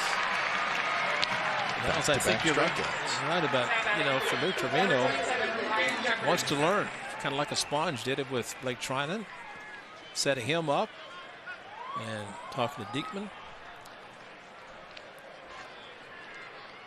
And nobody likes to have the true closer in Trevor Rosenthal go on the IL, but it does give guys an opportunity. And you saw it last night with Trevino in the 6th inning, Diekman in the 7th.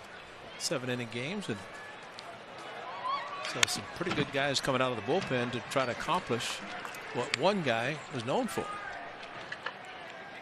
Well, and just think about what that could provide the Oakland A's should you get a healthy Rosenthal back at a later date. You've now got a couple guys here in Trevino and Diekman that have sort of taken these roles by the reins. Chapman dives, cannot quite get it. Jeffers is going to have himself a 2-out double. Just got it fair past the diving Chapman. Now batting. Number 2, Luis Ariz. He was able to get to this pitch down and in, just kind of hook it down the line. See Chappie flying out of nowhere off your screen. Not happy that he didn't get to it. So Jeffers at second, 2 outs for Luis Ariz, who is 2 for 5.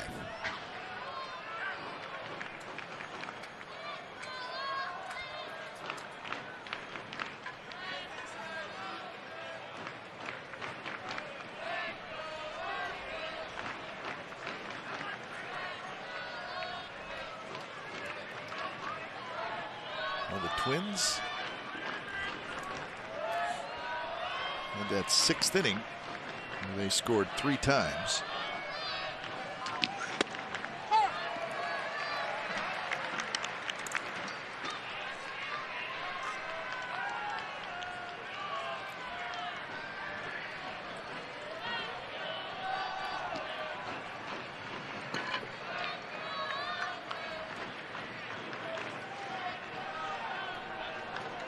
Oh, 1-1 to Luis Ariz.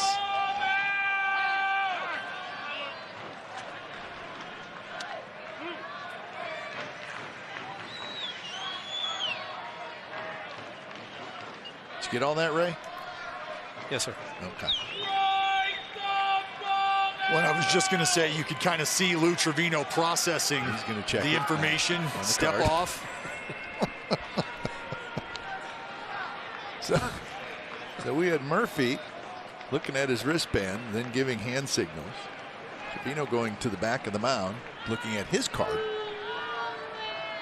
And I think we are now officially on the same page. Nope. Maybe not. No. Not quite. Joe Murph's going to check the wristband again. You know what? I think it is, and it's unfortunate because of the mound visits. A lot of this is about signs. And, you know, when there's a runner at second base and there's so much paranoia now about sign stealing. But, you know, I still say a catcher can look at the runner at second base. He can determine whether the guy is looking in intently or not to try to get their signs. And plus, they can be effective enough, good enough that you can't really steal them. I hate to use the word steal, but that's essentially what's happening. But first of all, you have to have good enough eyes to be able to see that far. Simplify. Thank you. Thank you.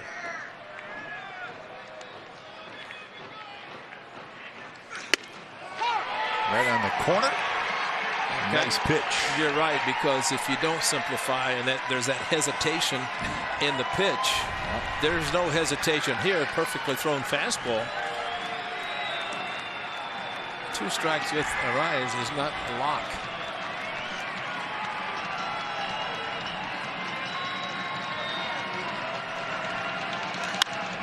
Slapped foul. Second level. Couple of youngsters scrambling after it. Well, the one issue you come across when you're trying to get back on the same page with signs is it can take away from your conviction in a pitch that you have selected. Exactly. Another 1-2 pitch. Here it is. In the dirt. Nice block by Murphy. You know, Dallas, I've said a lot of times, and to me that's why I think the add and subtract is good, because if a pitcher adds and subtract, then he knows what he wants to throw. And it's not something that's used, but if that is the case, then there's no hesitation, because the worst thing for a pitcher is to get a sign and be right in the middle and say, is that what I want to throw or not? And that's not good. It doesn't work that way. Foul back. And listen, I don't want it to sound like I'm negative on this whole thing. And absolutely you should use special signs. You don't want to get them stolen. What I'm saying is, if your catcher has an armband and the pitcher has note cards and he has to walk to the back of the mound twice before throwing a pitch, then it's probably too complicated. He's unsure of which sign's being used. And now a full count. And in this case, you have 90 feet that you can play with. But the worst part is if there's a runner at third base. Sure. And the confusion ensues. That's when it's tough. So from 0-2, or actually ahead in the count, to 3-2, a couple of foul balls. So all of a sudden, this becomes 8th pitch coming up to Arias. And it's a big one. Tough out here. 3-2 pitch. And he just missed low. So Arias hustles down to first base. Now batting, number 20, Josh. And now the confrontation with Donaldson is going to happen. And Donaldson has 4 hits today. The A's thought they had this for strike 3. When Bob Melvin dropped his mask and yelled at Dan Iasonia. Trevino thought he had it. Murph thought he had it. The man who caused balls and strikes said no. Donaldson today, 3 singles and a homer. 2 RBIs and 3 runs scored. Problem with Donaldson here, the home run in the first inning was looking fastball, got it, and he hit it. Nobody on base. The scary thing here is he knows a single can give him an insurance run.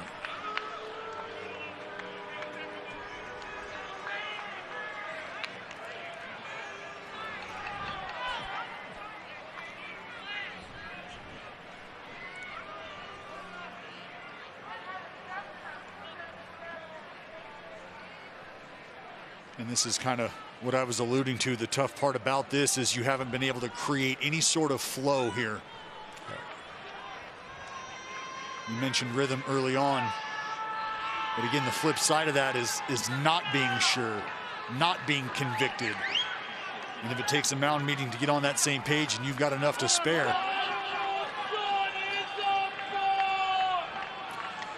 Now that's exactly right. And you have to know how many mound visits, and in a crucial situation like this, you deplete whatever you have left if you have to. Mighty swing and a miss, 0-1.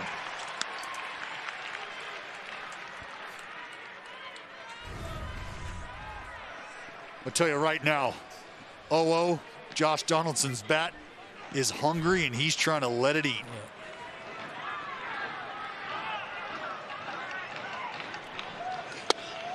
Takes that one and drops low. And that was the flow you were talking about. Was a strikeout to Cave and a strikeout to Rooker, and then the double by Jeffers, and then everything changes.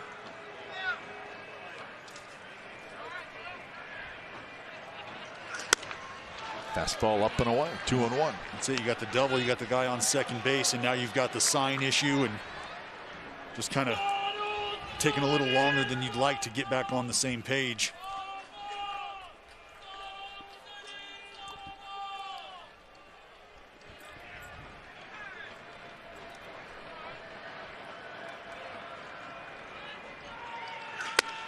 And that's a ball. And now it's 3-1. Nelson Cruz. Actually, it's not. That's Nelson Garver. Cruz. That's Garver. Yeah. Cruz's foot must really be bothering it. And that is Garver, one of the other catchers on the Twins. Caught first game yesterday. Played first base in the nightcap. 3-1 pitch. Swing and a miss. Good pitch by Trevino. He kept it away, but still probably a strike either way on the swing or the call.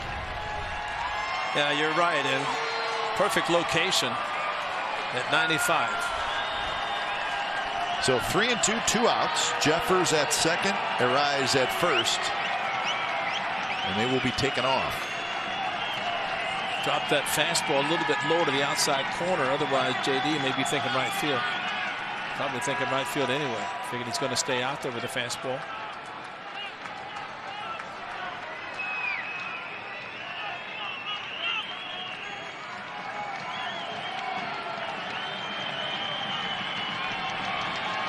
Runners go.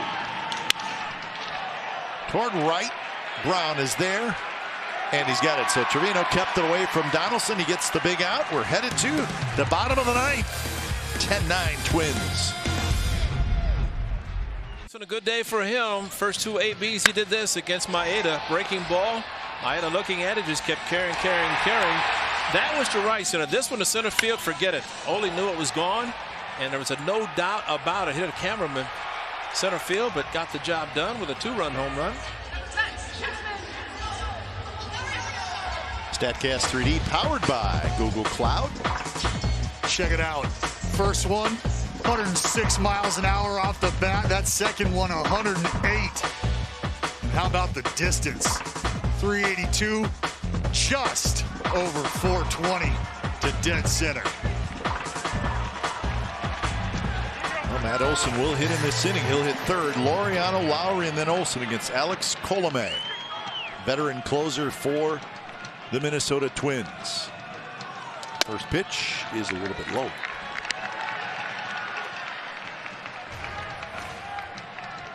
Colomé, 32 years old, from the Dominican Republic. Good years with the Rays. Last couple years with the White Sox.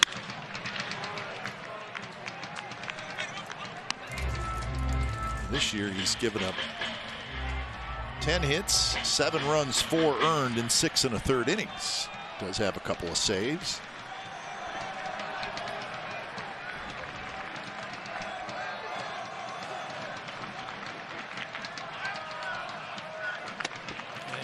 Giolito in game 1 of the wild card series last year picked up a save, struck out a batter. It was a 4-1 game that Giolito handled it easily.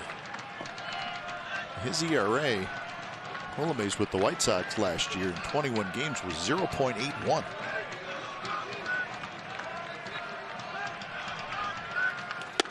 The White Sox had their sights set on one Liam Hendricks. Yes.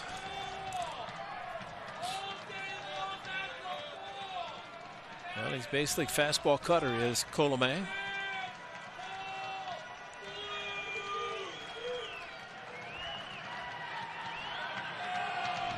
Colomé kicks and delivers the 2-2 pitch, just tapped foul.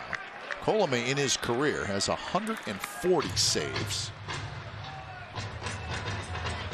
He had 47 saves for the Rays in 2017.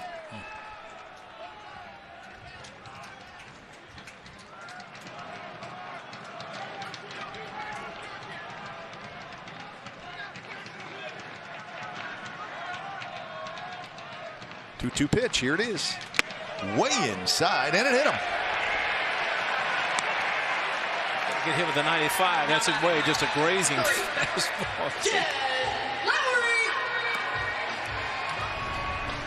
Blouse out it. Oh, that's sweet. I was just going to say, boss, blouse it out, go up there, keep your fingers crossed. Well, and it did look like as his movement pushed him back to get out of the way that maybe the jersey fluffed out just a little bit. Exactly right. Exactly right. All part of the plan for the laser. This guy can do it all. So here is Jed Lowry.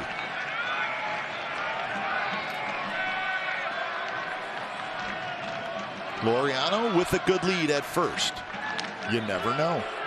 Well, Jeffers has not thrown very well, and of course, back-to-back left-handed hitters coming up. And Lowry now Olson following him. And of course, I always said it's difficult for a catcher to see the runner. Perfectly, you cannot see him because the batter's there. Laureano has 8 steals in 9 attempts.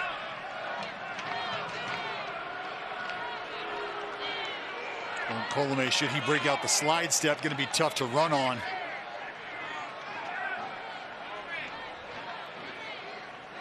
But this right here, the oven mitt on the hand. Yeah. Excellent hustle by Manny with the oven mitt. And you know what? That oven mitt, that gives you about an extra 2 inches. Absolutely. To get to the bag. Protects your fingers, but I like to think about Manny as a pinch runner. That was excellent. He is fast.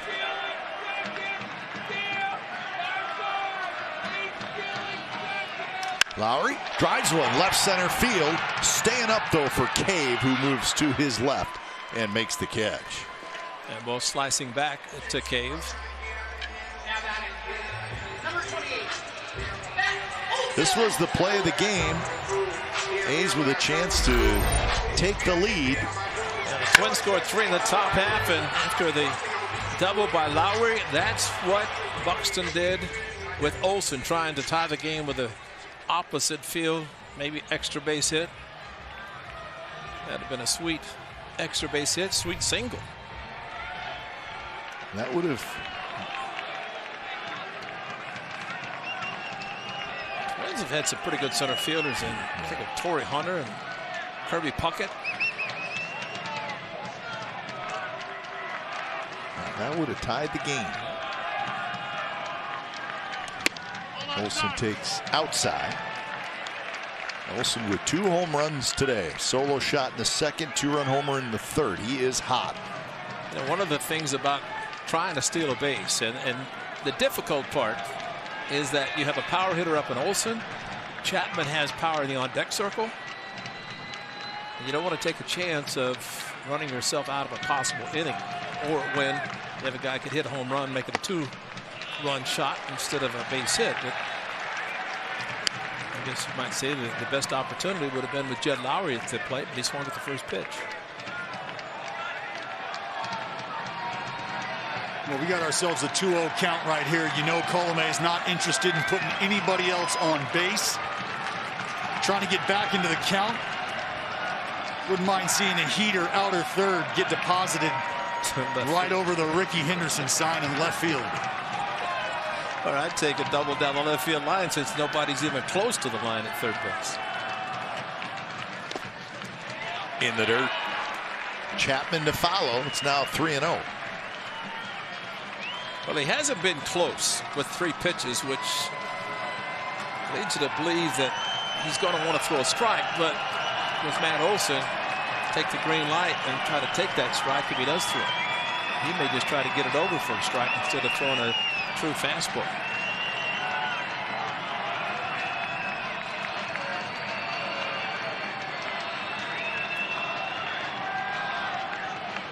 The speedy Laureano, the runner at first.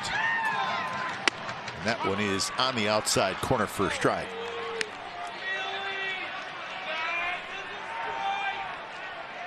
Olsen a grand slam yesterday in game 1 of the doubleheader. He now has 6 home runs and 15 RBIs in the A's first 19 games.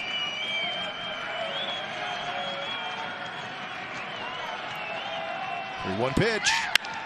A shot past the diving eyes into right field. Laureano's going to try for third, and he's going to make it. First and third, 1 out. I'm glad he went to third because JD wasn't even there because of the shift. But what a shot by Matt Olsen. Tell you what, if he got that ball in the air, this game's over. Smoked. Just a little cutter that never made its way all the way in under the hands of Matt Olsen, and he stings another baseball right through the teeth of the shift. And the laser on first to third.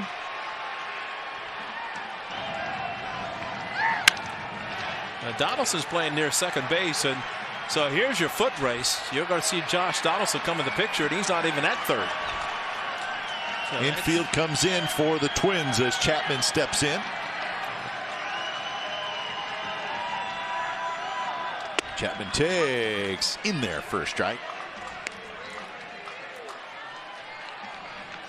Well, the one thing about a runner at third, and for a pitcher who likes to throw the hard cutter, there's always that possibility of him elevating, which he just did on the first pitch, because he's fearful of bouncing the ball and his catcher not being able to stop it.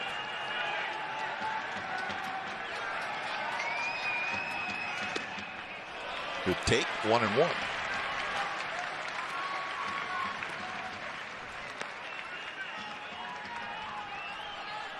Now, Colomé is the 6th pitcher in the game for the Minnesota Twins. Kenta Maeda, the starter, went just 3 innings, gave up 7 runs.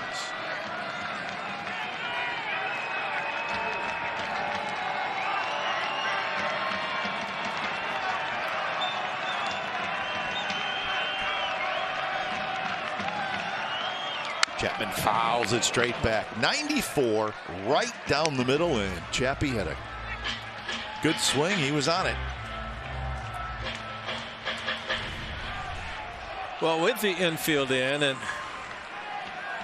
Chappie just that little bit behind it. See, one of the A's players put his hands up to his head saying, oh my.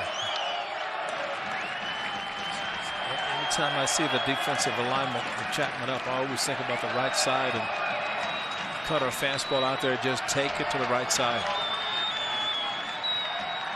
Coleman from the stretch, checks, 1-2 pitch, reached for, hit down the right field line, into the corner. It's hit pretty well, and it is foul. Wow.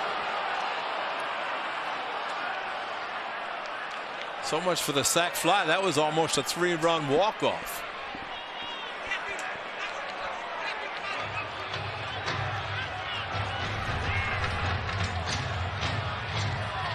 Just right in front of the foul pole. Ooh. That close. Where's that Matt Olson wind? Yeah, that's what I was thinking. Matt Olson hit his ball yesterday off the foul pole. Found out soon after that the wind was pushing it, keeping it fair. Another 1-2 pitch to Chapman with the game on the line.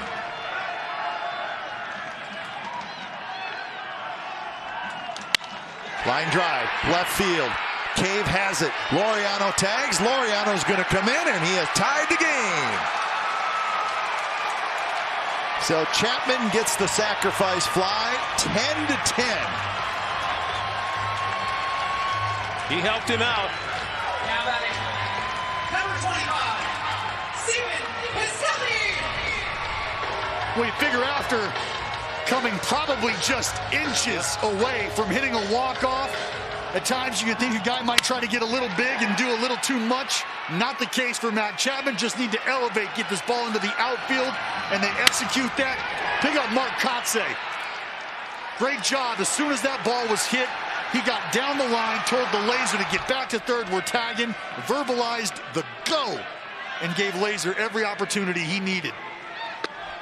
So here's Piscotty. Well, Dallas, you said it perfectly about that near home run, and when I said he helped him out, he threw him that ball that just spun up there, and Chappie is so strong that he was able to do exactly what he was hoping to do, at least to tie the game, which he did.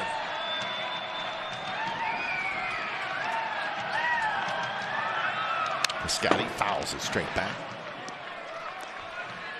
The A's bullpen, guys, is quiet. Well, I can tell you, I've watched Lou Trevino stalk up and down this alleyway back here.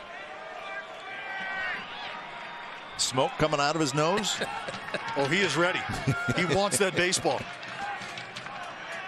If he pitches the 10th, he's going to have Donaldson at second base to lead it off. He made the last out. And that was a big 9th inning for Lou Trevino to keep it at a 1-run deficit, giving the A's the chance to do what they just did. Olson takes off. The throw to second base, and Olson's going to be out, and that's how the 9th inning ends. The A's do tie it up.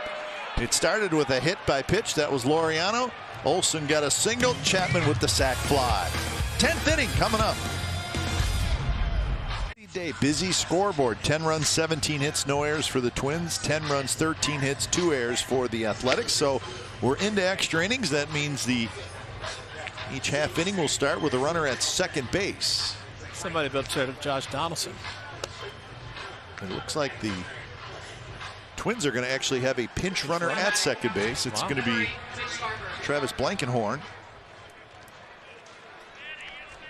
So Blankenhorn is going to be the runner at second base, and that will take Donaldson out of the game.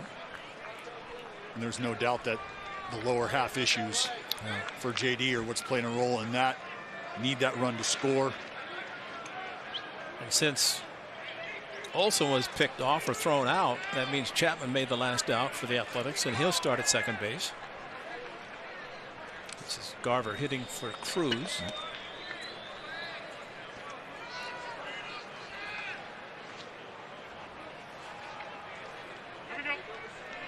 So here we go, 10th inning, runner at second.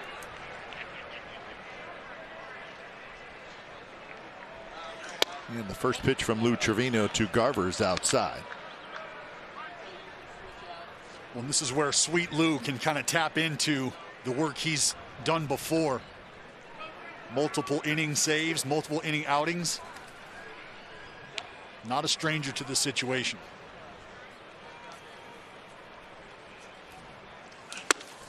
Garver 1 for 7 in the series. He was the catcher in game 1, leading it off. He was the first baseman in game 2 in the leadoff spot. So he got the day off today until now when he pinch hit for Cruz. Buxton is the on-deck hitter. After Buxton, it's Polanco. So it is the right in the heart of the Twins lineup.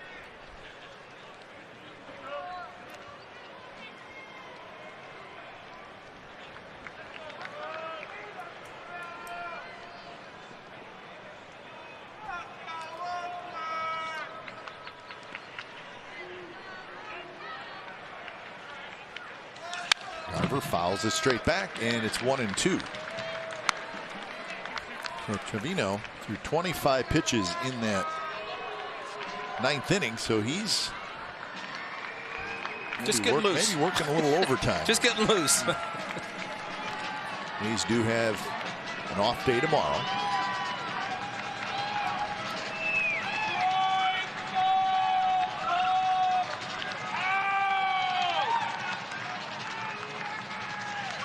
Fastball away.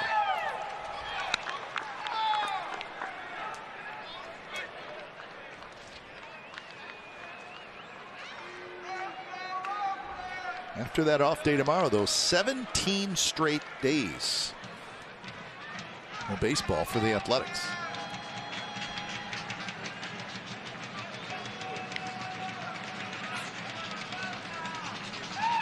Two-two pitch. That's a swing and a miss.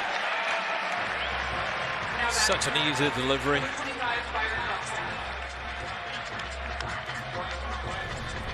Well, it is coming out of the hand very clean for Sweetley. You can see that tight backspin rotation, good four seam, good carry all the way through the target. And you know, with the extra inning, Murphy and Trevino could actually discuss the signs since a runner was going to be starting at second base anyway. So should not be any confusion in this inning. One out. Buxton, the hitter. Buxton hits one deep to left center field. That is not good. Buxton with a two-run homer, and the Twins take the lead 12-10.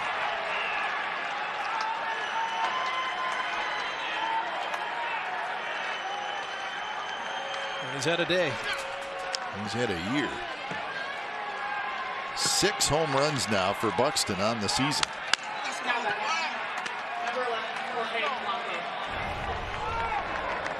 Well, as that same fastball struck out Garver, maybe a little bit up and away. No doubt.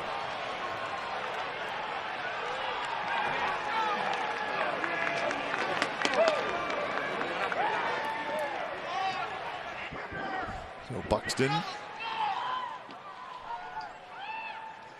little fired up, as he should be. That is a huge hit for the Twins.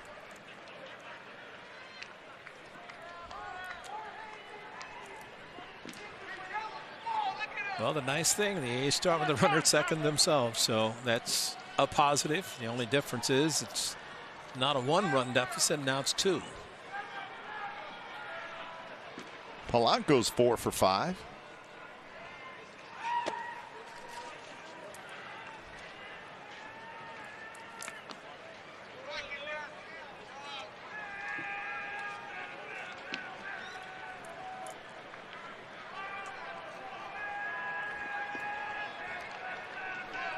Scored a couple of runs, 4 singles for Polanco.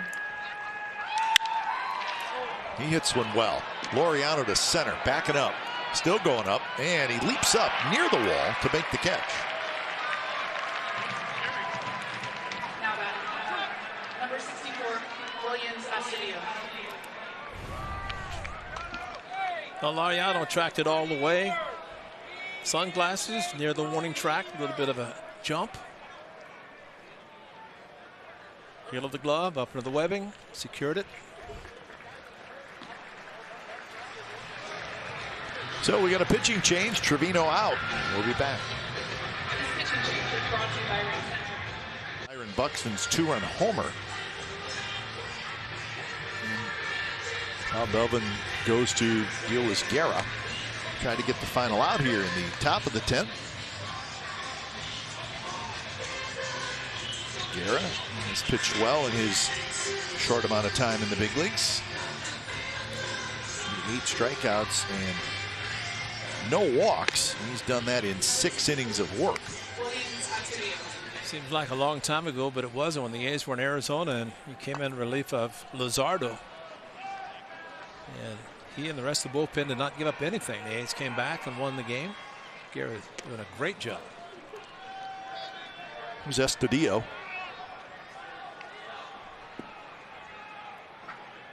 He's 1 for 5 with an RBI single.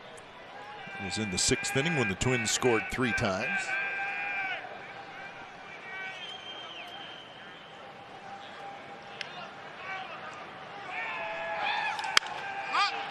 Oh, a half swing, little pop-up right to Olsen.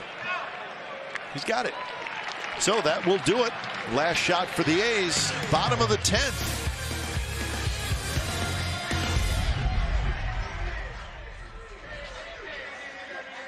The A's will need to score a couple runs to tie it, 3 to win it if they want to extend their winning streak to 11 games. Matt Chapman will be the player who starts at second base here at the bottom of the 10th.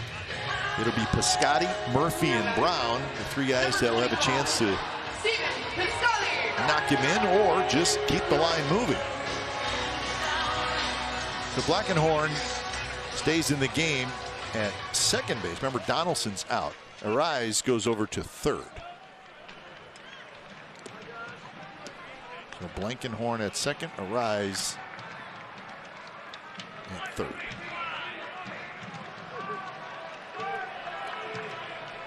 Colomé still on the mound. Through 19 pitches in the 9th inning. Back for the 10th, facing Piscotty. First pitch to Piscotty is blocked.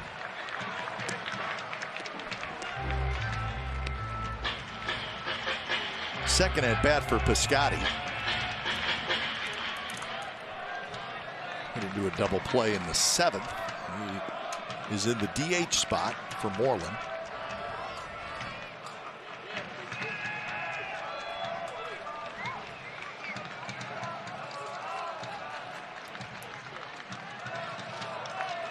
Swing and a miss. Good sinking action on a 90-mile-an-hour pitch. When he's got the ability to make that thing move, keep it down at the bottom of the zone. Just want to get something up you can handle here if you're Piscotty.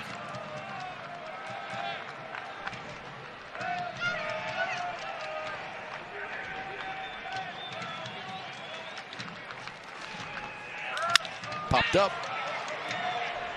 Left center. Buxton shading his eyes, and he makes the catch. So that is out number 1. And Dallas, correct me if I'm wrong with Colomé, but throughout his career, he's never been a huge strikeout guy. Right. He's got some incredible stuff. It's just funny how the swing and a miss can evade guys. You know, somebody I think about when that conversation comes up, a guy like Jordan Hicks, who has a 105-mile-an-hour fastball right out of the bullpen for St. Louis. Yeah. But not off the charts strikeout numbers. Right. Bruised our Gratterall. First pitch to Murphy, right at the knees for a strike. So with that in mind, when he makes a mistake, he can give up a 2-run home run here, right? You got it. That's what we're looking for. That's right. And Murph is capable of doing it, and Brownie in the on-deck circle is capable of doing it. Or just trade places with Matt Chapman as a start.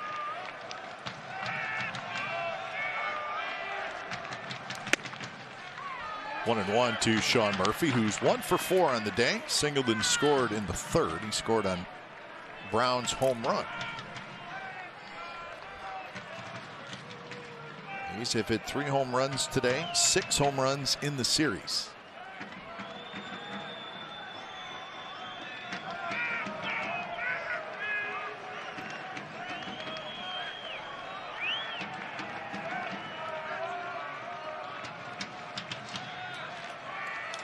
Fouled at the plate. Murphy got one on the inner half there, and he rolled it foul. But again, that's the sinking life from Colomé. When you see the approach for a lot of hitters across the game today, try to get underneath and scoop that sinker.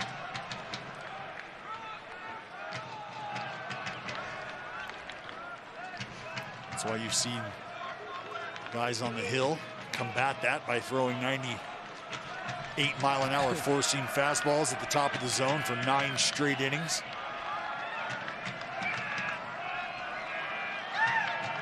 One-two pitch is hit down the right field line. It's hit pretty well, but it is going to be foul. Probably home run distance. Well, Chappie did the same thing and got a hanging cutter. Murph gets that same hanging cutter. He might hit it in the seats. A little bit tardy on the fastball, but still with his power, almost hit it out.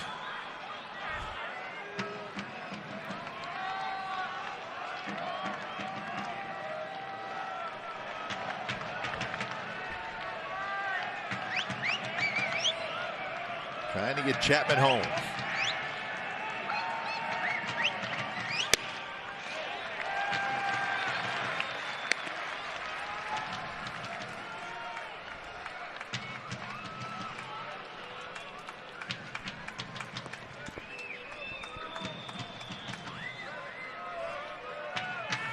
Next time, see you folks, it'll be the A's and the Orioles from Baltimore on Friday night. Actually late afternoon. It'll be a 4:05 first pitch Pacific time.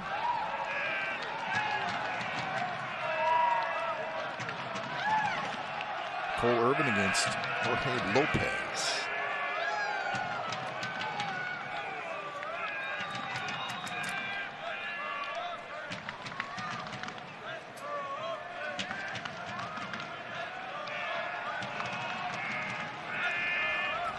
Colomé's ready. Jeffers sets up outside, and it's bounced foul down the third baseline. So the count remains 2-2. Good battle here from the backstop. Sean Murphy had a busy day behind the dish, squaring up and blocking balls.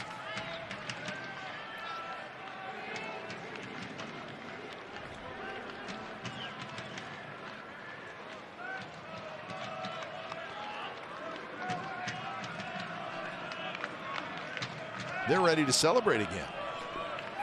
Dash out onto the field. That's right.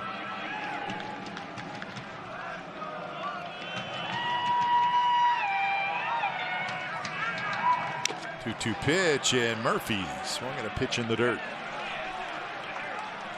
Sent his foul tip. Bob wants him to ask. Oh, good luck on that. Murphy's still standing there. He wants an explanation from Dan Iasonia. He's getting an explanation. Let's see if we can tell if there was contact.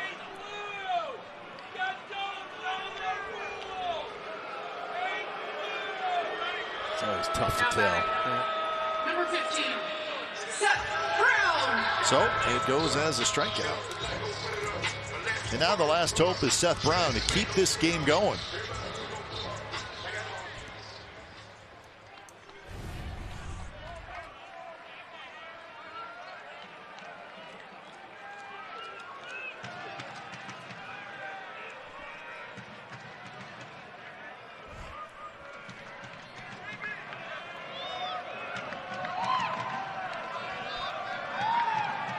Brown, who takes outside. It was interesting replay. It looked like Iasonia, after the swing, signaled foul tip and that the catcher caught it.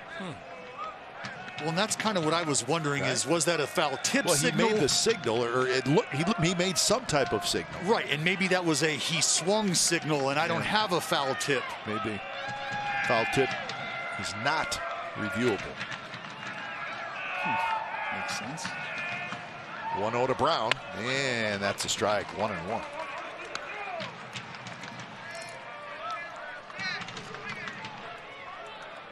Yeah, I'd just be a little curious to get a definitive explanation on that.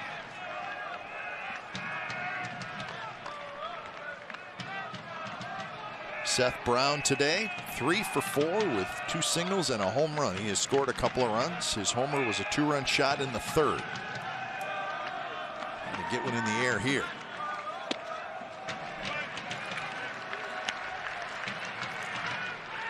.32 pitches for Alex Colomang. The fact that Seth Brown has hit 3 home runs is a plus. It's not like he's still looking for his first major league home run. That was the second deck shot in Houston. Had a big one in Arizona and one today. So swinging the bat well. Just try to keep it going. 2-1 pitch is low. Good take, and now it's 3-1. Elvis Andrus is on deck. Take you back to the 3rd inning. Brownie's able to pull this thing down the line, put it in the seats. It's a big knock. You know he's got the power. And I wonder if Colomang is thinking that because Elvis Andrus in the on-deck circle, more of a singles hitter. Outfield playing very deep. 3-1 pitch is not close. It's a walk. So prove him wrong, Elvis.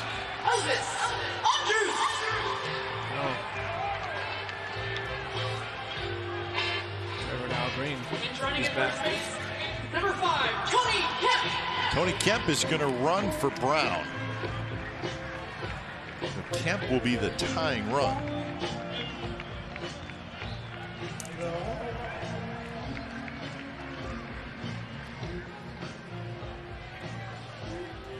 So, plenty of speed at first if there's a ball in the gap by Elvis Andrus. Chapman is the runner at second.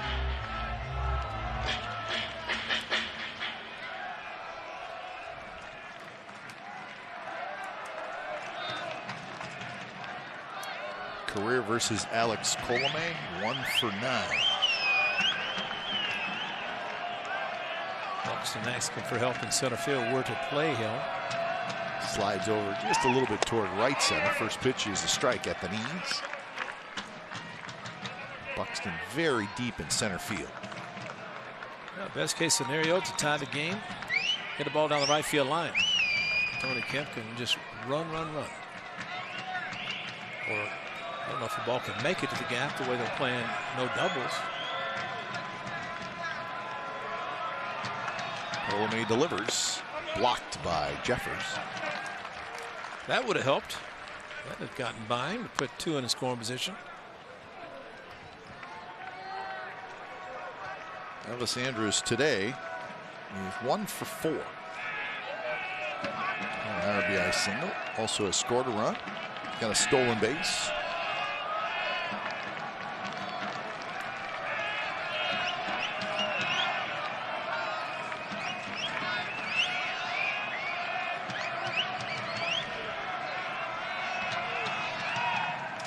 Swing and a miss. And now it's 1-2. Elvis Andrus has started every game this year for the Athletics. Well, maybe just trying to take this one deep. Big swing, pitch that was away from him. Now I could go back to the base hit to right field mode. Because he opened up way too much on that pitch. That was really a perfect pitch for him to go to right field.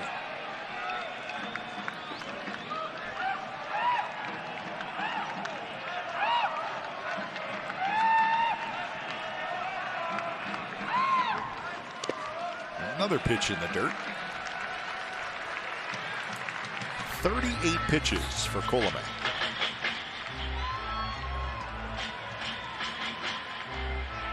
Well, it's never easy when you start out with a guy on second base, but it's been high leverage. Well, it is instant excitement when you get to extra innings with this new rule. And you're right, instant high leverage.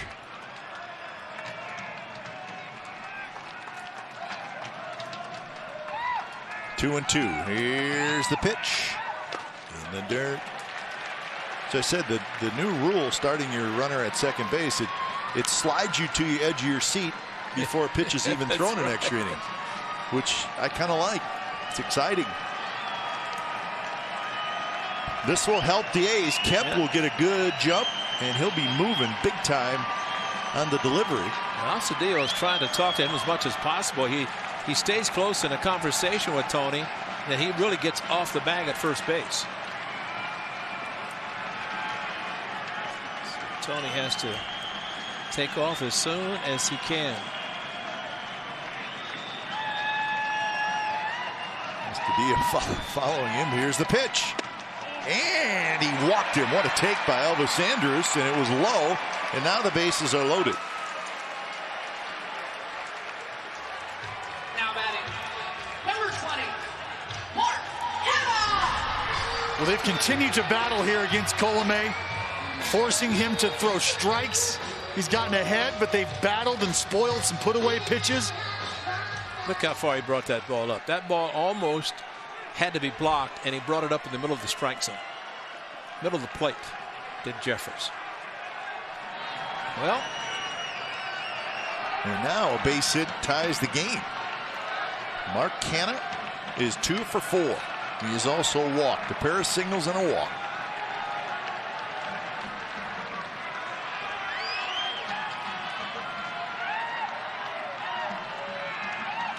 And that pitch is a strike, a low strike. Hanna doesn't agree. Good time to get that 0 out of there and put a 1 in there. Not like the .316 average with the bases loaded. Chapman, Kemp, Andrus are the runners. A 1 pitch. Grounded. And it's dropped, and everybody's safe. Wow. Kemp's got to stop at third, get back to the bag. So the new second baseman, Blankenhorn, had a chance to end the game, and he booted it. And now it's 12-11. I think it would have been a close play at first. Blankenhorn had a range a little bit to his left. And that's your shift, Kite. So it's an error, and it keeps the game going. Canada just inside out, really didn't have to swing at it. Does anyway, and Blankenhorn really not a big shift. He just missed it. Yep. Just flat out missed it.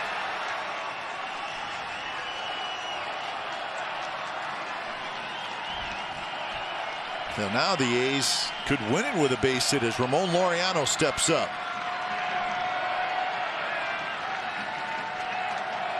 First pitch to Ramon. Inside, and it almost hit him. And if it hit him, it hit him in the head. I mean, it's one thing to be hit, which he was to start the 9th inning. Grazed in a bloused uniform. This one, though, at his head.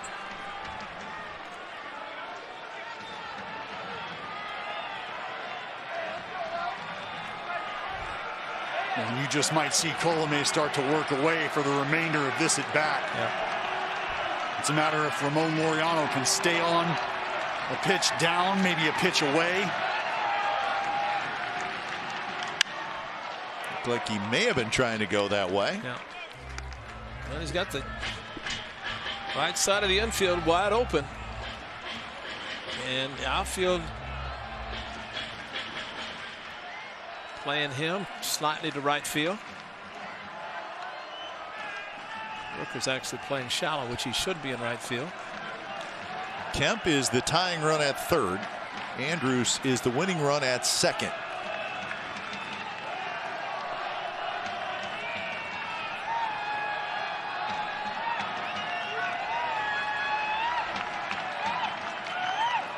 1-1 pitch, tapped foul. So Colomé made a good pitch there and got Laureano out in front. So the count now 1-2. Dallas, I think you're right. I think he's going to stay outside, and after that one pitch up and in, I don't know that he'd take a chance of doing that again and hitting him to bring in the tying run. He likes that slider. He likes that away to these righties.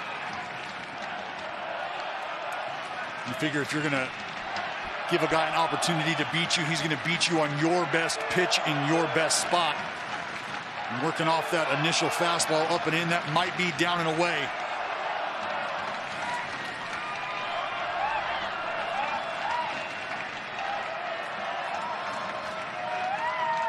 Foul back. Fastball outer half. Laureano stays alive.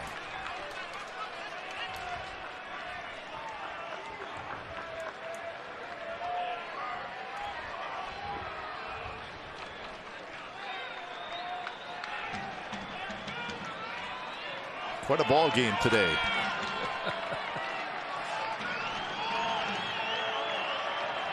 I think even the announcers are going to be tired after this one.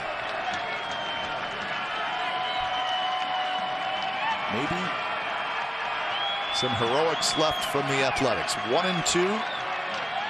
Here's the pitch. Tapped foul. I don't believe that Laureano can believe that Colomé staying outside. It's just kind of protecting, which good idea with a couple of strikes.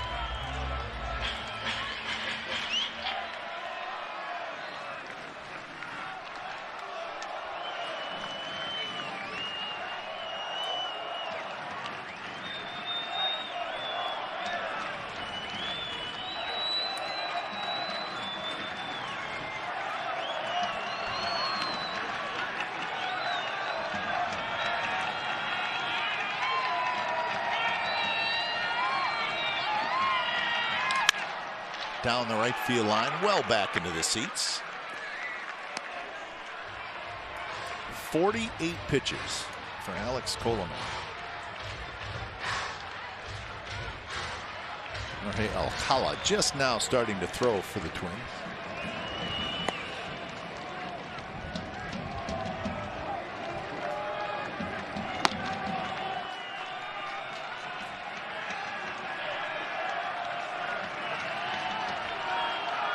Every single pitch that Colomé has thrown since coming in the ninth inning has been high leverage. Every single one. It was a one-run game when he came in, and he's tied it in the ninth. Deep breath, and the pitch. Arise has it. Not an easy play. His throw wide, and the A's are going to win. You got to be kidding me. Kemp scores, Andrus scores, and the luck and everything that's going right for the A's just continues. Unbelievable. An error kept the game going. Another error and 2-run score, and the A's continue. What a stretch by the Athletics. And Kipe, there was not one hit in the 10th inning. Not one hit. A walk, an E4, and now E5, and an airmail by Arise. And you know what might have hurt more than anything? Pinch running for Josh Donaldson. You take your good third baseman with an accurate arm off third base, but hey, works out whatever it takes, and the A's definitely have done it. But you know, this is, well, first of all, back-to-back game enders. One to second that was booted for an E4, and great battle by Laureano to Arise at third, who started at second. And guess what? Airmail. And at that point, game over. And, you know, that's not an easy play. He had to back up a little bit, too, and I think that may have hurt him. And not even close. Not even close on the throw. Not even close. But you're right. Once you took Donaldson out, you put Blackenhorn in the game. It changed everything. And he made the error. It put Arise at third, and he made the error. And the A's score 3 unearned runs in the bottom of the 10th inning, and they defeat the Twins 13-12, 11th consecutive win. Unbelievable. there is a wave going on, and we're all going to jump on and ride it. 4 hours and 16 minutes was your time of game. 3,405 saw it, and it was awesome. 13-12, A's win it. Time now for A's Post-Game Live, brought to you by Toyota.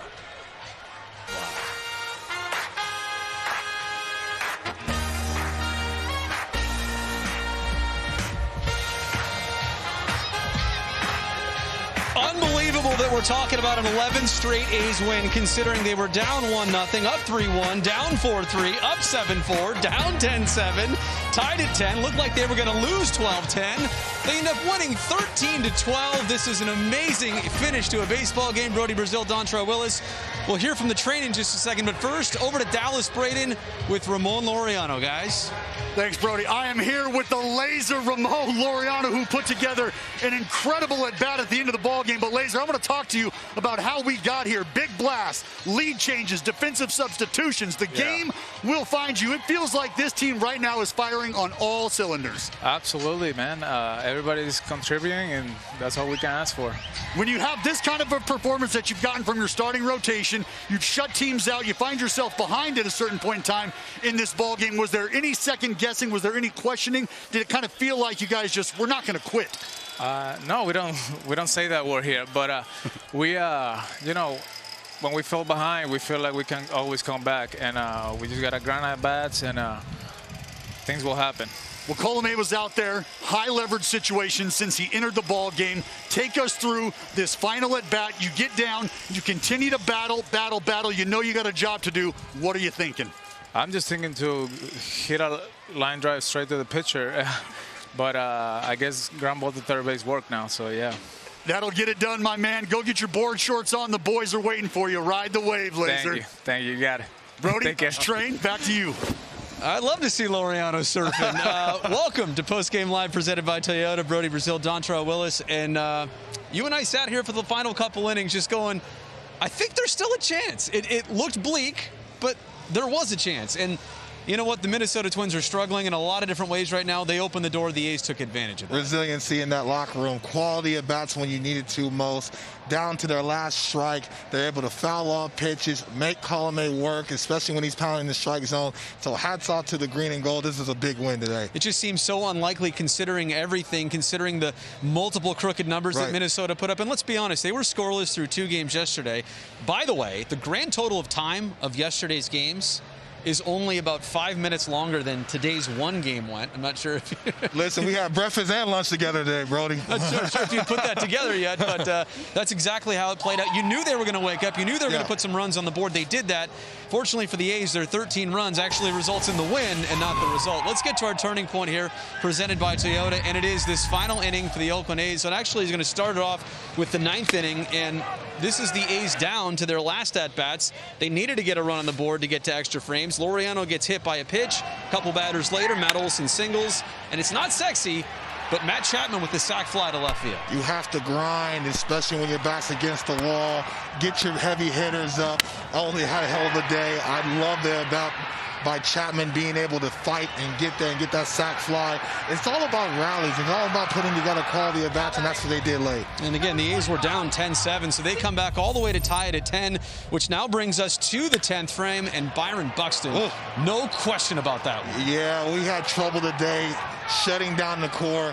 Donaldson had a home run. Cruz had a home run. Buxton had a home run. You usually lose those ball games when the core and the heart of the lineup gets off like they did. But this is a big win because our heart of the lineup got off as well. And we just stayed resilient out there. This is a fun ball game. This is October baseball in April. Blankenhorn couldn't pick up a ball hit to second. Here's Luis Arraez just absolutely airmailing it. I'm not trying to get into the head of Arraez, right? I'm not trying to do the psychology thing here, but game on the line, throw all the way across the diamond, you get a little tight.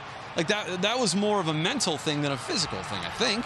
Elvis Andrews runs right in front of him. I think his eyes catch him, and then all of a sudden he looks up, and Laureano's running and hustling down the line. He tried to rush the throw and ends up airmailing it. It's almost like making a guy put out a 5-footer. It's a knee knocker out there. It's supposed to be a gimme, you know? Absolutely, but that's what happens. That's why you tell guys run it out and make guys make the play, because things like that can happen. And I know Dallas was talking to Ramon about his final at-bat there. It was a 2-strike count for several 10 pitches. minutes. Fouling pitches off, and we're like, all right, what are we going to do here? Right. How is this thing going to conclude? Obviously, in the right way for the Oakland A's.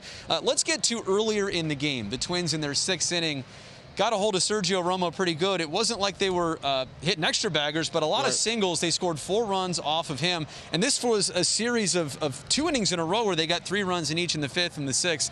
This was kind of the frustration factor. This looked like it was going to win Minnesota the game. Yeah, they started to put together some quality at-bats. Romo had a tough time getting that finishing pitch out there. He was getting ahead. He just didn't have that bite he needed for that slider. And you knew with this lineup, the way we were shutting these guys out, they were going to erupt. And there's just some tough at-bats, and you just have to tip your cap, and that's what happened today with Romo. But, again, hats off to the green and gold to be able to come back, stay focused, not let this game get out of hand, and keep it close. The Twins scored in 5 different innings, 1 in the 1st, 3 in the 3rd, 3 in the 5th, which we'll get to eventually. These 3 right here in the 6th, and obviously 2 more in the 10th on that Buxton homer. And the A's obviously counted in a lot of ways. But, yes, so many crooked numbers on this scorecard, which I will reveal to you in just a second of how messy it is and how top-heavy it was for the Minnesota Twins. We'll get to that in just a second. But first, here's the Oakland manager, Bob Melvin's reaction right now. Hi, Bob. First of all, how would you just describe the last couple innings of the game? The entire game. I mean, crazy. The way the first 2 games went, and then neither team could hold either down. It was almost like it was going to go down to the last at bat regardless. And then, you know what? You put a ball in play. At that point in time, it's not about walks and strikeouts and all that. So it's put it in play, and something good could happen, and that's what did. Martin Gallegos. Hey, Bob. I mean, we could Coliseum that you always talk about the late innings and stuff. I mean, that inning you guys didn't even get a hit. I mean, is that just kind of fall in line with what you've seen here over the past few years? Well, you know, we're doing some good things right now. So, I mean, there's never say die attitude regardless, but when you're playing the way we are and we're pretty opportunistic in, you know, whatever transpires over the course of a game, you always feel pretty good about it. And then when, you know, Elvis draws a walk and, you know, and then a bobble over at second, and it never felt like we were out of the game, even though there were several times in the middle of it, it felt like, you know, we just couldn't stop them offensively. Alex Coffey. Hey, Bob. Kind of going off of that point, like the way the guys were lined up on the dugout, it almost seemed like there was a sense that this could be pulled off, like to the very end. Did you get like the sense that the team kind of felt that? Yeah, we always do here. You know, when we have a chance in the 9th inning, we always feel like we're going to finish it off. So, like I said, you know, Elvis puts better a great at bat. Mark's trying to shoot it over there in a hole that's wide open, and, you know, they don't quite get to it. And then you just felt like, you know, last team standing, last team hitting, probably going to win, and that's what happened. Manolo.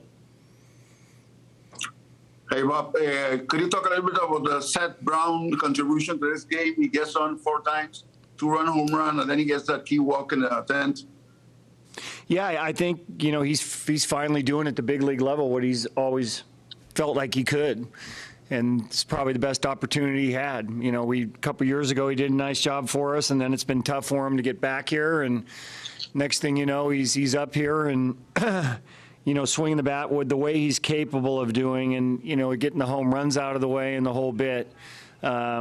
You know, he really adds a length to our lineup, you know, especially with another left-handed bat that's hitting down in the lineup.